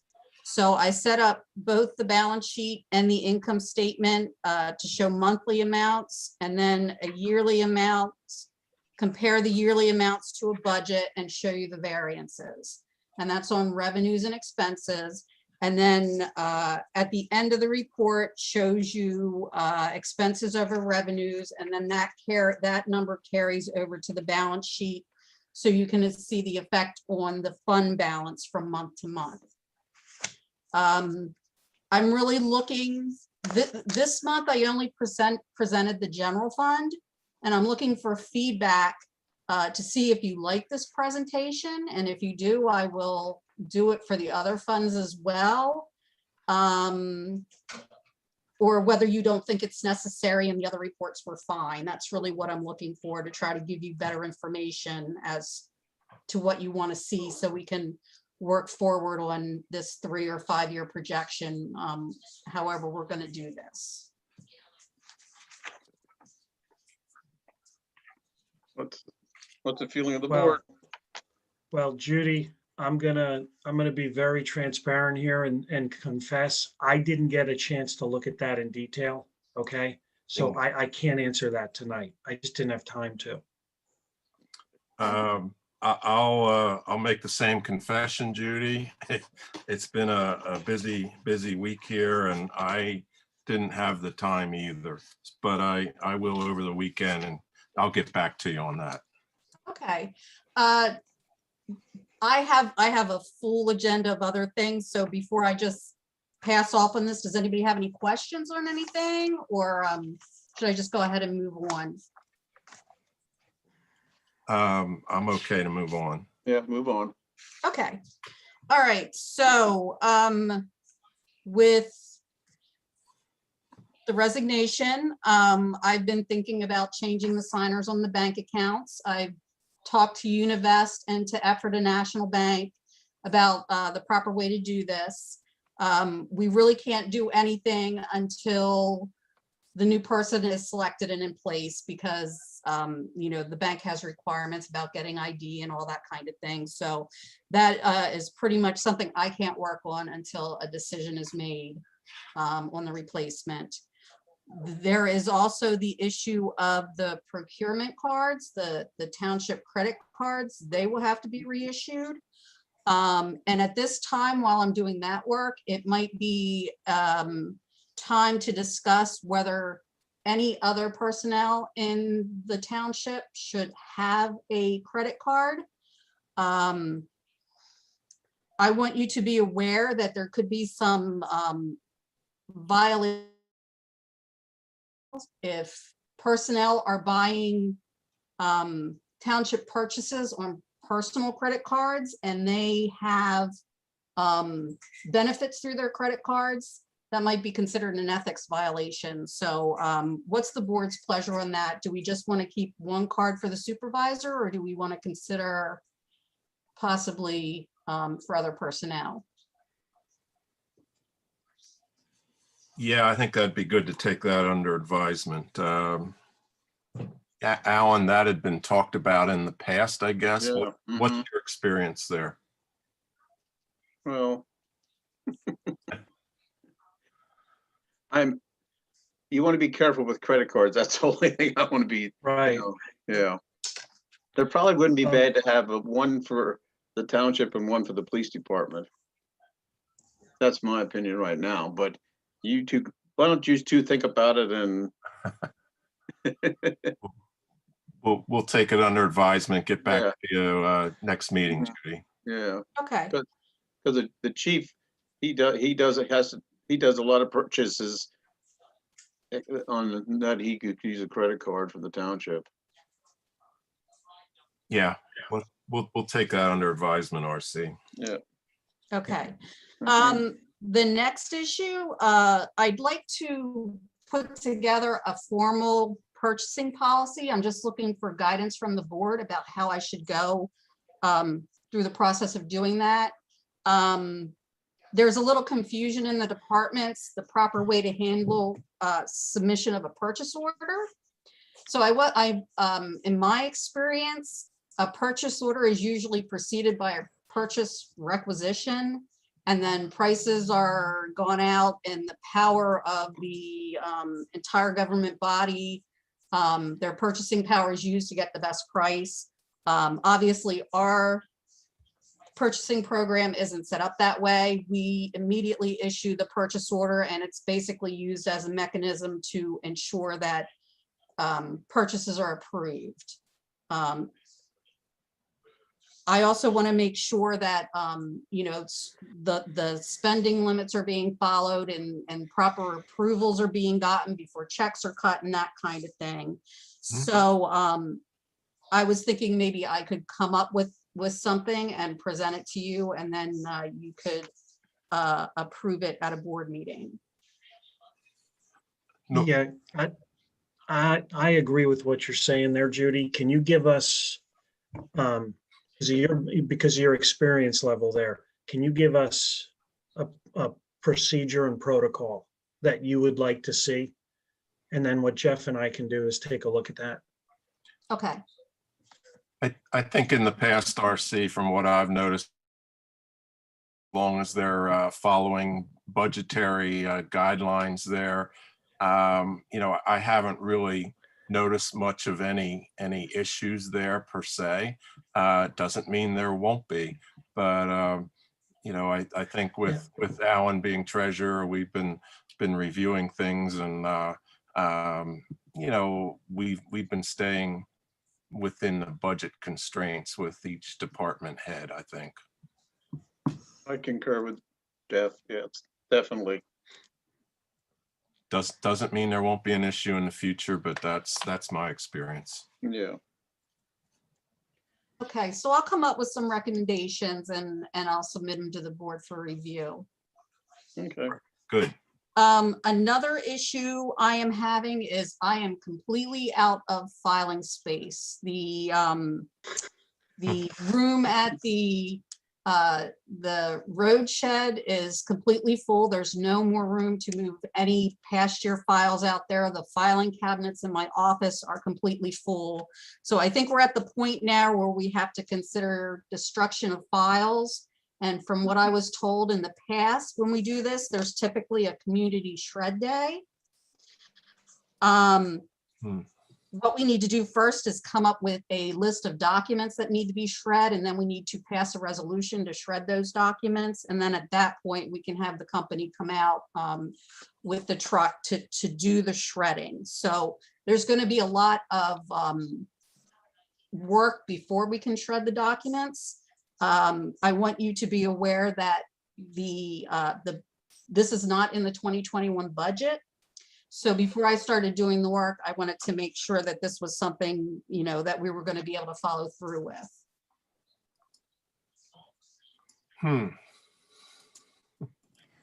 Yeah, shredding really doesn't cost all that much, and the township has been very thorough about documenting what boxes can be pulled and the date that they can be pulled. Actually, that's in my report. Arlene is working on that list now. So like Judy said, you do have to make a list of everything that's in that box. It has to be on a resolution. The resolution does need to be passed before it gets shredded. And once it's shredded, that document that you get from the shredded company needs to be attached to that resolution. So we are working on that. It'll be mostly like old accounts payable, bank statements, stuff like that, that we're pulling. But nonetheless, you know, there are a lot of boxes we can get rid of, and it is time to do that. My past experience, as Judy said, is to have a shredded day for the community. I don't know if that's something the board wants to consider. And then at that time, you know, my previous townships would just get rid of their documents at the same time. So if not, we'll get a shredded company in just to do our files. So something for you to think about. Alan, do I remember, was there something like that in the past in the township here sponsored by the? Not when I was here anyway. We never did a shredded day as I remember. Okay. Does Doug remember anything?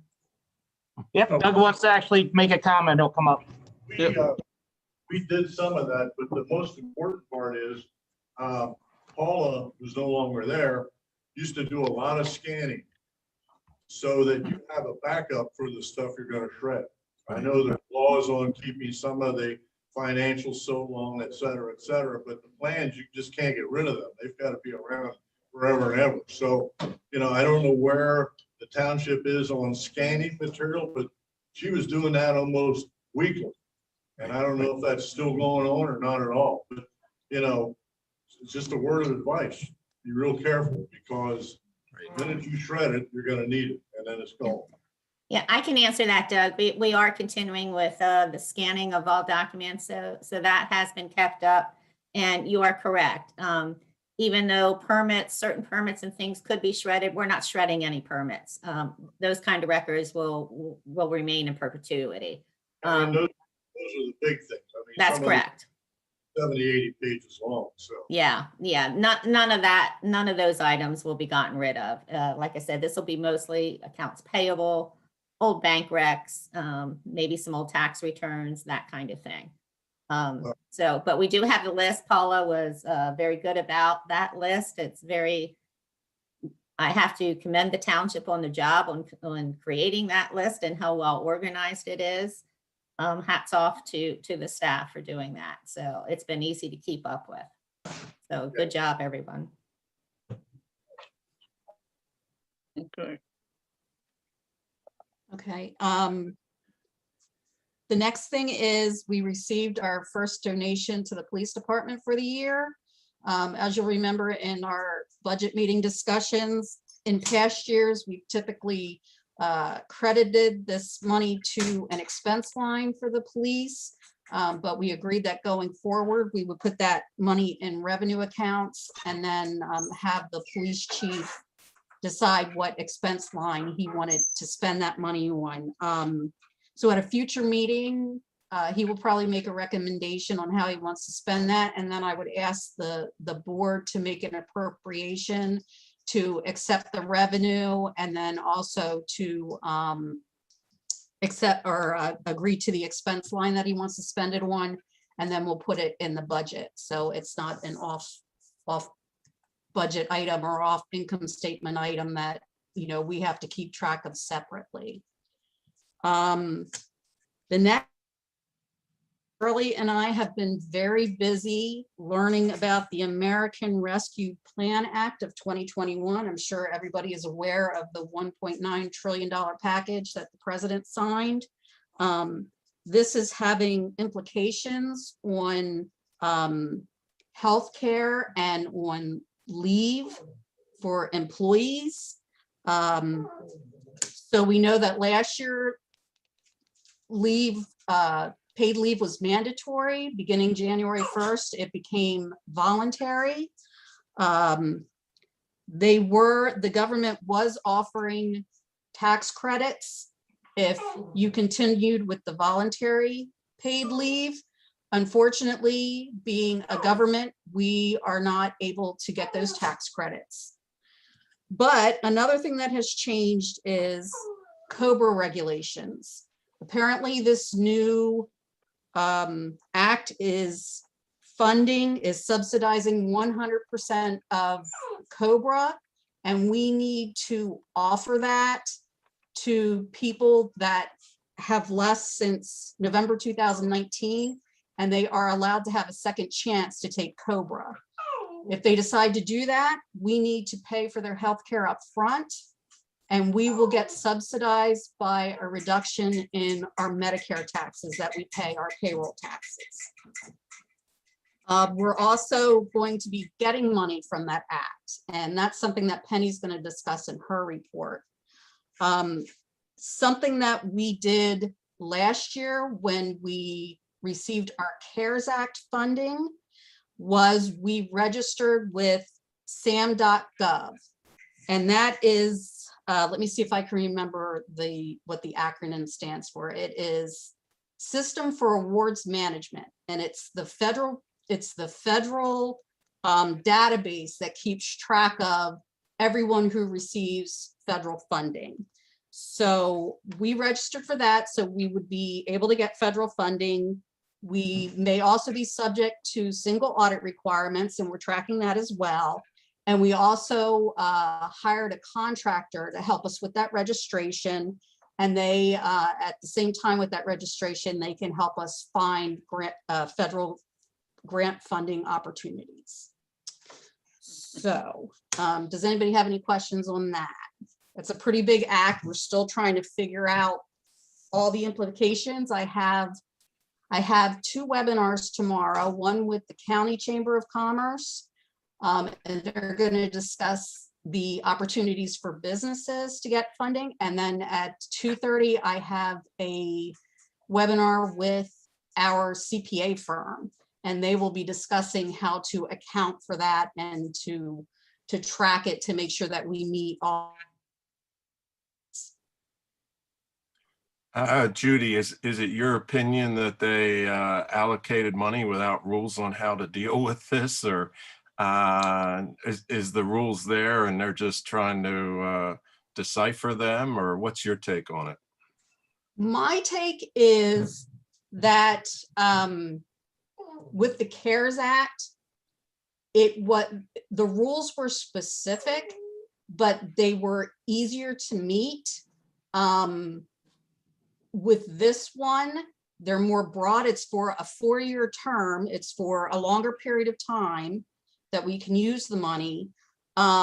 but they're very specific about what it can be spent on.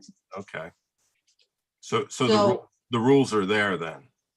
Yes, yes, the rules are definitely there. Okay. Yes. Okay.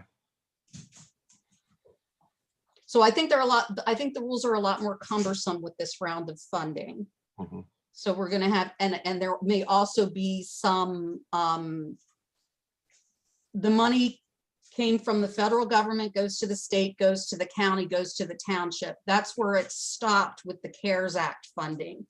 With this new round, the township can make grants to lower levels. So the trickle down is even further with this round of funding. Okay. Got it. Okay. That's my dog, sorry. He wants to sit on my lap. Okay, one more thing, and then I'm finished. I received an email from the pension administrator today. Apparently, we have some money in our non-union pension plan, and we will be able to use that to help fund our municipal obligation this year. He's telling me that there is about $10,600 that we should be able to use toward our MMO. Okay. Good news. Yeah. So that's everything I have, unless anyone has questions. So we do have one item under Judy yet, and that is to transfer the money. So. Motion to authorize a transfer of funds in the amount of $34,038 from Univest Capital Reserve Money Market Account to the Effort of National Bank General Fund account for reimbursement of fire company radio previously purchased last year. I will make that motion, Al. I can second that, Alan. Okay. Any comments or questions? All in favor, say aye. Aye. Aye. Aye. Opposed, no. Motion carried. Thank you. Thank you. Okay. Thank you, Judy. Treasurer's report. Okay, list of bills. General fund of $142,411.38. Light fund of $13,498.67 for a total of $155,910.05. Any questions out there?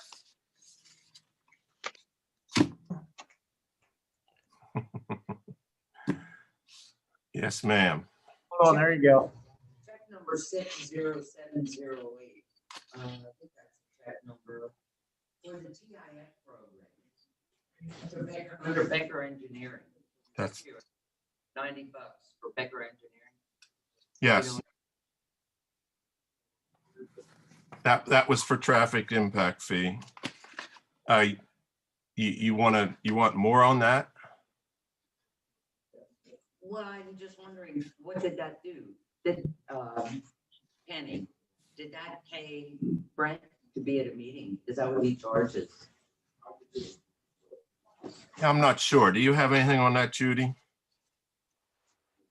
Because we have so little. I'm sorry, you were kind of fading in and out. Are we, you're asking about check number 60708 for Right. $16,052.10? No, I must have a wrong number. I'm looking at a $90 check. I just wrote it down under Becker Engineering for TIF. It's a $90 charge, I believe, from Becker Engineering, identified for the traffic impact fee. Oh, I see it. I'm not really sure what that meeting entailed. Penny, do you know? I don't off the top of my head. I never saw any fees. I never saw anything out before. I'm sorry, Suzanne. Could you come over to the camera so we can hear you, please? I'm just wondering if this is what Brett charged when he comes to the TIF meetings from Becker Engineering. We can research that and have it for you next meeting. Yeah, because, you know, we have other people in attendance there that get paid, and I've not seen any of their bills. Mac Krem, John Schick, maybe they're hidden somewhere. That's all. I just wondered since it was labeled TIF. We can get that for you.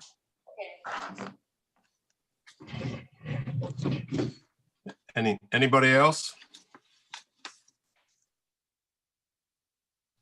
Hearing nothing, I make a motion to approve the bills as presented. I will second them. that. Okay, Marcy seconds. Any other comments or questions? All in favor, say aye. Aye. Opposed, no. Motion carried. Thank you. Thank you. Thank you. Old business, PA fire emergency.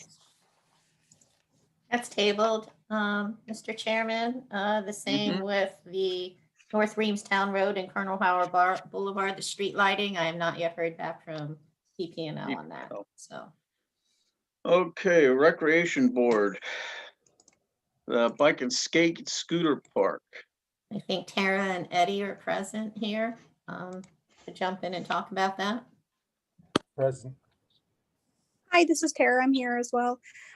We just wanted to take the time to talk to you guys. We know the next item that we had was the stormwater management. Penny did send that out to the engineers and to Ken. And Ken had mentioned that there might be some relief because I believe the way it works now is anything that's over 2,000 square foot of impermeable surface would have to go through the stormwater engineering. So Ken, I don't know if you are able to share a little bit more detail on that piece because I'm not as close to that. Yeah, I talked to Brent about that a little bit. The problem is that the project is putting out around 3,000 square feet of impervious area. And our ordinances allow for a simplified stormwater management plan for upwards of 2,000 square feet. And what was suggested is that there might be the possibility, I don't know that this is actually going to be the case, but there might be a possibility of the supervisors considering the nature of the project to allow it to be done under those simplified regulations instead of going through the full-blown stormwater management plan. Tony could probably give me more of an idea on that. Yeah, you're correct, Ken. If we can keep it around that 2,000, we can use basically handle it as a small project stormwater management plan. We've done quite a few of those in the township with Becker Engineering, Casey and Brent, both involved. Again, looking at the nature of the project and where it's at and what it contains, the board may be open to at least considering that. What's the wish of the board? So Tara, I guess, Tony, for Tara's sake, so basically it's a formal request to grant, instead of square feet, we're at 2,000 square feet there. So we can do the stormwater, the small project plan. Correct, which is a lot less intense, a lot less costly, you know. Yeah, considering what the type of project is for the community, I would make a motion to do that. Yes. Yeah, just a little more background, Tara and Casey. Is there more information that has to be submitted, Casey, to really say that we can move forward with that, or where do we stand with that?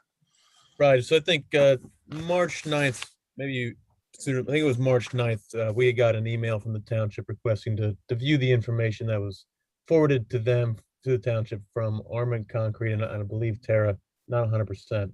And that included a couple sketches of the overall park and a general detail of a BMP trench. So basically, we had asked the township to clarify exactly what rules or what ordinances to review that plan against. Now, it sounds like the township may alleviate them from doing a stormwater management plan and proceeding under a small project approach. The small project approach packet is found on the township website. It essentially puts forth a almost like a sketch outlining where the BMP is and certain details. The items that were forwarded to us just don't meet those standards quite yet, but I think that if someone reviews the packet and reads through the guidelines and the steps that are set forth in that packet, it should be relatively simple and easy. Tara, just a question for you. Is Arment Concrete, are they able to navigate that and get the necessary drawings to Casey that would make this doable, or are they going to need help, or how do you see this? Oh, no, I'm sure they can navigate that. I was not aware of that, the standards, but we can definitely get that. And I'm sure he can draw that up. He has all of the computer software for that. So I don't think that'll be a problem. Yeah, I would just highlight, Tara, that it doesn't have to be, completely fully computer generated like the park plans are. It can be, Okay. I wouldn't say a rough sketch, but it can be a detailed sketch. It doesn't have to be completely computer generated. Like I said, Okay. it's a small project approach. It's meant to be as easy on the applicant, yet still give the township the necessary information. Okay, great. Yep, we can do that. Okay, just to follow up, RC, with where you were going with this, it sounds like this is a easily workable idea that, yeah, we should support that all the way through. So I will second your motion. Okay. All in favor, say aye. Aye. Opposed, no. Motion carried. Thank you. Thank you so much. Thank you. Mhm. Reams, the basketball court resurfacing. Yes, this is Edward McElhanna City speaking. So I've been working with Brett. We were able to have about 3 surfacing companies come out to the basketball court. They all have made a comment even before the I guess the contractors came out, where Brett and I looked at the surface of the court, and based on his previous experience, he said it was pretty bad, and the fact that most likely we would have to rip up the current surface, put stone in, and then have them redo the entire blacktop asphalt area, just because of how many cracks in the vegetation and so on and so forth. Because of doing that, all the bids have come above the amount that we had budgeted for this year, which was $17,000. We're looking at different options. The first option we're looking at is to see if the township is able to utilize their talent and time and skill sets to prep the court. In other words, remove the current asphalt and then bring a truck in to bring stone that's needed to help hedge some of those costs that otherwise would be incurred and spent on the other contractors. With that being said, we're also getting quotes for a combined price, and then also for just to redo the surface of the asphalt. In other words, a new blacktop. We're also in the process of getting some ideas as it relates to other types of games that may be able to be outlined or quote unquote lined into the asphalt blacktop, so it could be utilized more, not just for basketball, but for maybe other sports that may be of interest to the local community. Again, we're trying to use that as much as we possibly can. So I just want to give the board a heads up that we are experiencing an increased cost just because of the amount of work that needs to be done, and that a coat top is not going to suffice. You're putting a Band-Aid on a big problem. I know the road crew has the equipment to chew up the old blacktop. Yep. Yeah. So that's what Brett is in the process of. We have 1 quote right now. We're waiting for 2 more quotes.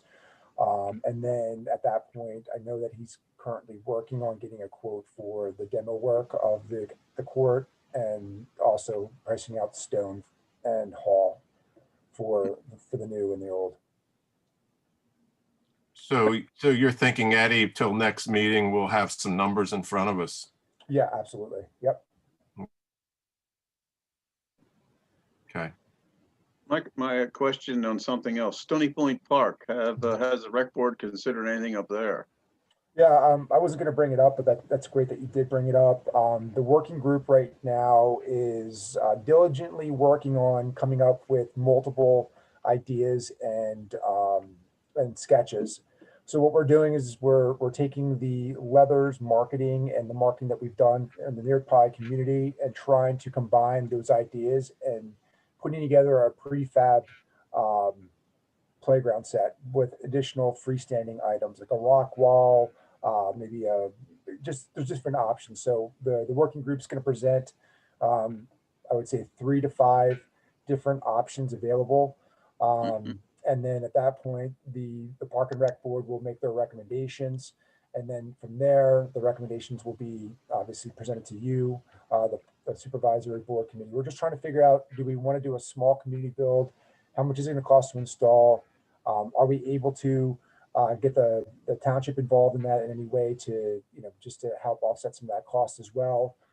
So there's really a lot of different options that are available. One of the companies that has been very responsive and very good, we actually have a detailed sketch, and it looks awesome. It looks really, really good. The problem that we're finding and we're going to be seeing is that, I'm not sure people are aware of this, but there's going to be a steel tax implemented on April 1st.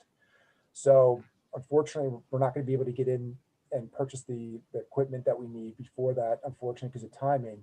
But we do have another board meeting that's been advertised for the 30th, which was Tuesday.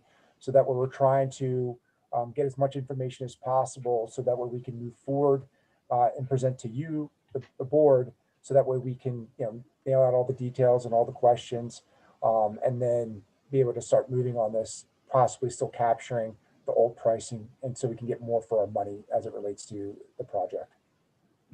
Thank you. Any other questions of Eddie? Okay, thank you. Yep, absolutely. New business, I don't have anything. Does the board have anything for new business? Nothing from me, Alan. Okay. Manager report. Penny. Good evening, gentlemen. So our CARES Act, our final payment of $134,632 did arrive at the township. Just for clarification, I did go back in our paperwork and look, and the CARES Act funds were actually a grant. It's referred to as a grant, CARES Act grant. And just on one of our forms alone, it referred to it as a grant no less than 19 times. PSTATS, we had paid our conference to attend that conference back in 2020. Those funds got bumped up to 2021. They're once again are canceling the conference. So they are allowing us to use those fees paid to attend workshops throughout the year. So anybody that has signed up for that and the township has paid for any PSTATS workshops you would like to take, you can utilize our registration money for that. As Judy alluded to earlier, there is $1,055,317 coming to East Cocalico Township for more COVID-19 relief. Not sure how that money's coming, when it's coming. We do know that it must be used on negative economic impact to households, small businesses, nonprofits, tourism, and hospitality services. It must be used to provide governmental services affected by revenue deduction, to make investments in water, sewer, and broadband infrastructure. So like I said, this is all new. We don't know a whole lot about it yet, but we'll continue to monitor these funds and make recommendations once we learn more. We had a resident inquire about the SR 1030 Stevens Road Bridge project at the last meeting. I did get in contact with Chris Banner. That is a superstructure replacement. It's estimated to have the bridge closed for approximately 4 months to all traffic during the construction. The project is anticipated to take place in the 2022 construction season. Chris noted that the project still is on track. They will advertise in the spring of 2022 and award in the summer. ongoing adjustments with the federal regulations. Will either move the project up or bump it back, depending on the new regulations coming down. And they are currently scheduling construction talks or gearing up now. Items in process, we're still working on mowing contracts, working with Eddie and Tara on various items. We talked about the destruction of records and our need to do that. As of 9:30 today, since our last meeting, I've addressed 557 emails. Attended 1, 2, 3, 4, 5, 6, 7, 8, 9, 10, 11, 12, 13 meetings. I'm working with Judy on workers' comps files and renewing subcontractor lists and certifications of insurance needed. Attended the Places 2040 regional meeting. I met with Tony, Judy, and Brent. We got in our CM High traffic signal reports, the state TE 699 reports. So I reviewed those with the staff and showed them how to process those reports and what all we need to do with those. We have had meetings with this about the community development block grant that we're applying for. Had 1, 2, 3, 4 meetings with potential land developers. Also met with Judy about the AG 385 pension reporting and the PERDA reporting and showed her that and how to process those. And that about sums it up. Thank you. Welcome. Chad. Doug Mackley. Hey, Penny, at the last meeting, well, no, I shouldn't say that. I had texted you a question about a comment that was made at one of the last meetings. And you replied that Mr. Mitchell will have this ready for you at the next Board of Supervisors meeting. Yes, he does have that. I have that for you right here, Doug.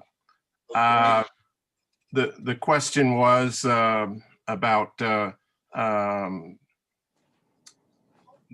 manager having a $2,000 purchase limit. At the Board of Supervisors meeting on January 6th, a motion was made by Chairman Fry, seconded by Secretary Mitchell, to set the spending limit for any one board member, the township manager, and the roadmaster at $2,000 per purchase. Any amounts exceeding this must go before the Board of Supervisors for approval. Chairman Fry asked if there were any comments or questions. There were none. The motion carried 3-0. And that was January 6, 2020. There will be a copy of this at the township building if you'd like to see that. Okay. Well, the reason I asked was back on, let's see, 2009, the Board of Supervisors at that time had adopted it's called Chapter 23. It's the responsibilities and duties of a township manager. One of the things was that the township manager shall be authorized to contact the solicitor, accountant, or engineer for professional services or opinions that are needed. We never made it, and you guys have the ability to do that. I realize that, but as an appointed person, we're talking about those people being able to spend taxpayers' money when that's really the job of the supervisor.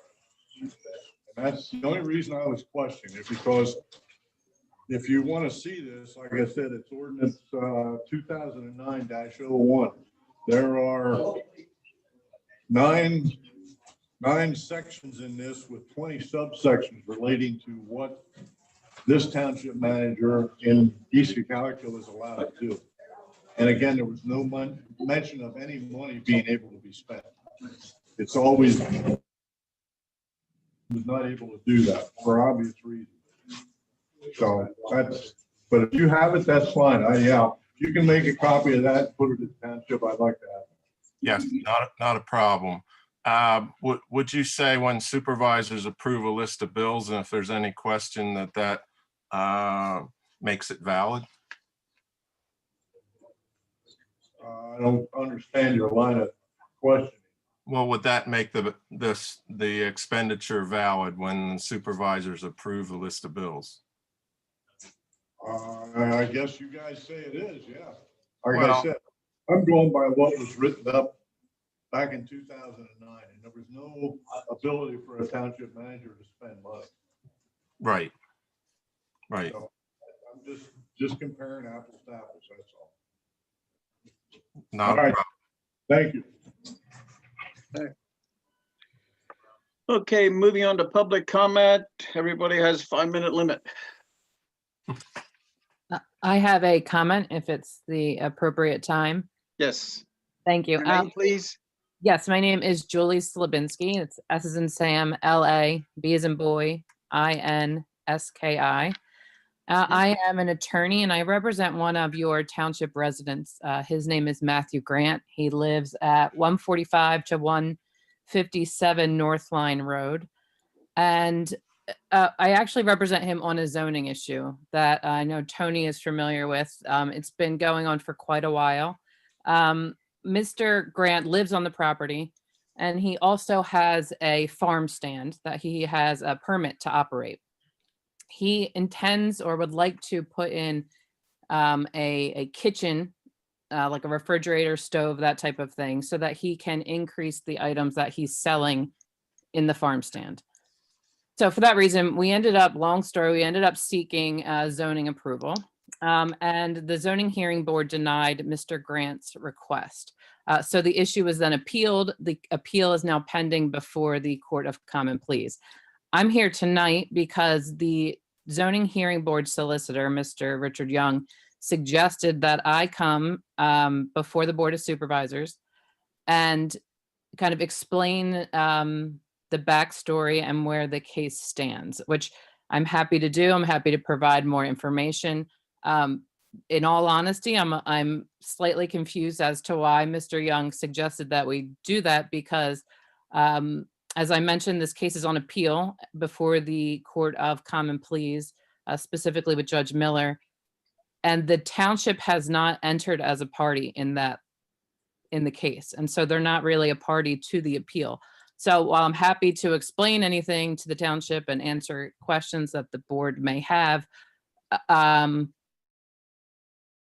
yes, I fail to see what the goal would be for Mr. Young. But again, I'm happy to answer questions. We're trying to be transparent about what my client is looking for and what he would like to do on his property.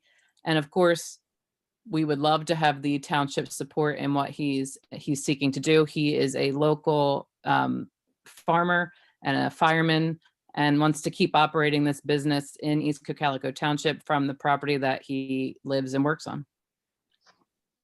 I guess my comment would be if it's on appeal that we're reluctant to say anything while that's happening. You know, I guess if it's resolved and there's an issue at that time, we could talk about it, but I don't really want to comment at this time. Absolutely, I understand. And again, it makes sense as the township's not a party. And so I understand your reluctance to make any statements here. Yeah. And that's all I have. And I appreciate everyone's time. Thank you. Well, thank you. Thank you. Thank you. Thank you. Any other public comment? Okay. Okay, moving on. I have two motions here. I have a motion and an announcement. Oh, I better do the announcement first. Cocalico Leader meeting will be held at 7 p.m. Tuesday, March 23rd at the Denver Recreation Center. Do we want to decide our next supervisor meeting, April 1st? Yeah, you know, my thoughts are now that the numbers have come down substantially with the COVID, and we're essentially back where we were before we started Zoom meetings. I'm content with having our next meeting at the township building. It's April 1st, and it is scheduled for a morning meeting. Yeah. Your thoughts? RC? Your mic's off, Marcy. Sorry about that, Alan. Sorry. No, I'm in agreement with that. Again, but I think we need to highlight that is the morning, that's the morning quarterly meeting. Yep. A message popped up from one of the people looking in RC, maybe you see that, whether we can do a combination live meeting with Zoom. I think Ken is kind of working on that idea. Do you have an update or some information, Ken? Yes, I am. What we're trying to set up is we'll have 2 cameras active in facing the board up at the front, and we'll have a second camera that is basically on a point for public speaking, that someone can come up to the front. There'll be a camera there that will pick them up and add it into the Zoom meeting, so that people that aren't there will be able to see the board and see anyone making public comment or anyone coming into the meeting via Zoom who's not there in person. I'm working with Custom Computer. There were 2 old Dell computers in the township building that have been used for something else. They've been cast off since I came here 2 years ago. And we're getting those set up to run the cameras. One of them will be the video camcorder that we've been using to record meetings with. And the other one, we're going to obtain a small Wi-Fi based webcam that will be mounted on the ceiling up somewhere in the vicinity of the chandelier that's in the middle of that room, so that one can cover the board, and then the other camera will cover the person speaking. So the details of that we'll be working out next Tuesday. Is Jason Smith from Custom Computer is going to come in, and we're going to work on getting that set up. So there's a possibility it could be up and running till April 1st. That's correct. We're hoping to have it up by then. Wow. It will be running by April 1st, right, Ken? Yes, we're optimistic here. Okay, good. Yeah. Thank you very much. So the basic concept there is fundamentally residents can come in, or residents can come in or join via a Zoom call, so there we will have a bilateral meeting at that point. Yes, that's correct. Are you going to keep doing that then? My question. Well, we'll be set up to do it, so there's no reason why we can't.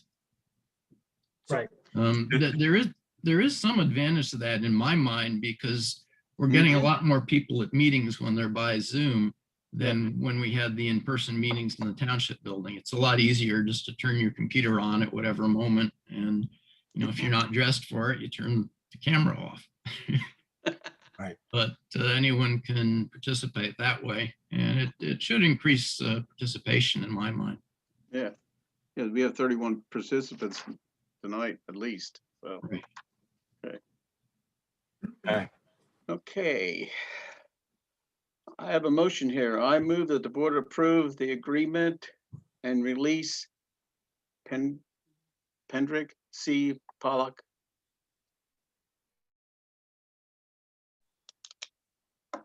I will make that motion, Alan. Oh, you're gonna make the motion? Okay, I'll second that motion. All in favor, say aye. Aye. Aye. And I'm an abstention on that. Okay. Okay, that motion's made and approved by 2. Okay. It's personnel matters. There's no discussion. I'm sorry. No discussion. No. Can you restate what the was? They missed it. Yeah, we didn't hear the motion. Okay. Motions to approve the agreement and release of Penny Pollock. Okay, thank you. Okay. Hey, Okay, Alan. I'd like to read one thing else. I would like to thank the people of our community for allowing me to serve them all these years as a township supervisor. Good night and God bless, and have a motion to adjourn. Yes. Yeah, I couldn't make that motion without saying, Alan, thank you for all the volunteer work that you've done in this township when it comes to the pool and other things. Many people in this township don't realize the little things that you do. As assistant treasurer, I see it. I see everything you do on a weekly basis. I've seen you volunteer in the treasurer role, volunteer your time, and that's on a weekly basis, and that's hours every week. So, thank you, Alan. I've heard a lot of compliments throughout the community for everything that you've done. And, I look forward to being a friend of yours for a while. So thank you, Alan. Okay, thank you. Can I have a Hey, motion? Alan, I just want to say also thank you. I know you have spent, and the community will never realize it, literally thousands of hours behind the scenes in the time that I've worked with you working on things, literally thousands of hours. And I want to thank you for that. Well, The other thing I really want to thank you for is, as the newbie on the board, for helping me learn the ropes, for mentoring me, and for putting up with a lot of my questions in the background. Your leadership has been very, very helpful. Thank you. Well, I did it for the community and for all our benefits. So thank you for everybody that helped me over the years too. So thank you. Alan, how long have you been on the board? This would have been my 16th year. Okay. So can I have a motion to adjourn? Alan. I'll second it, Alan.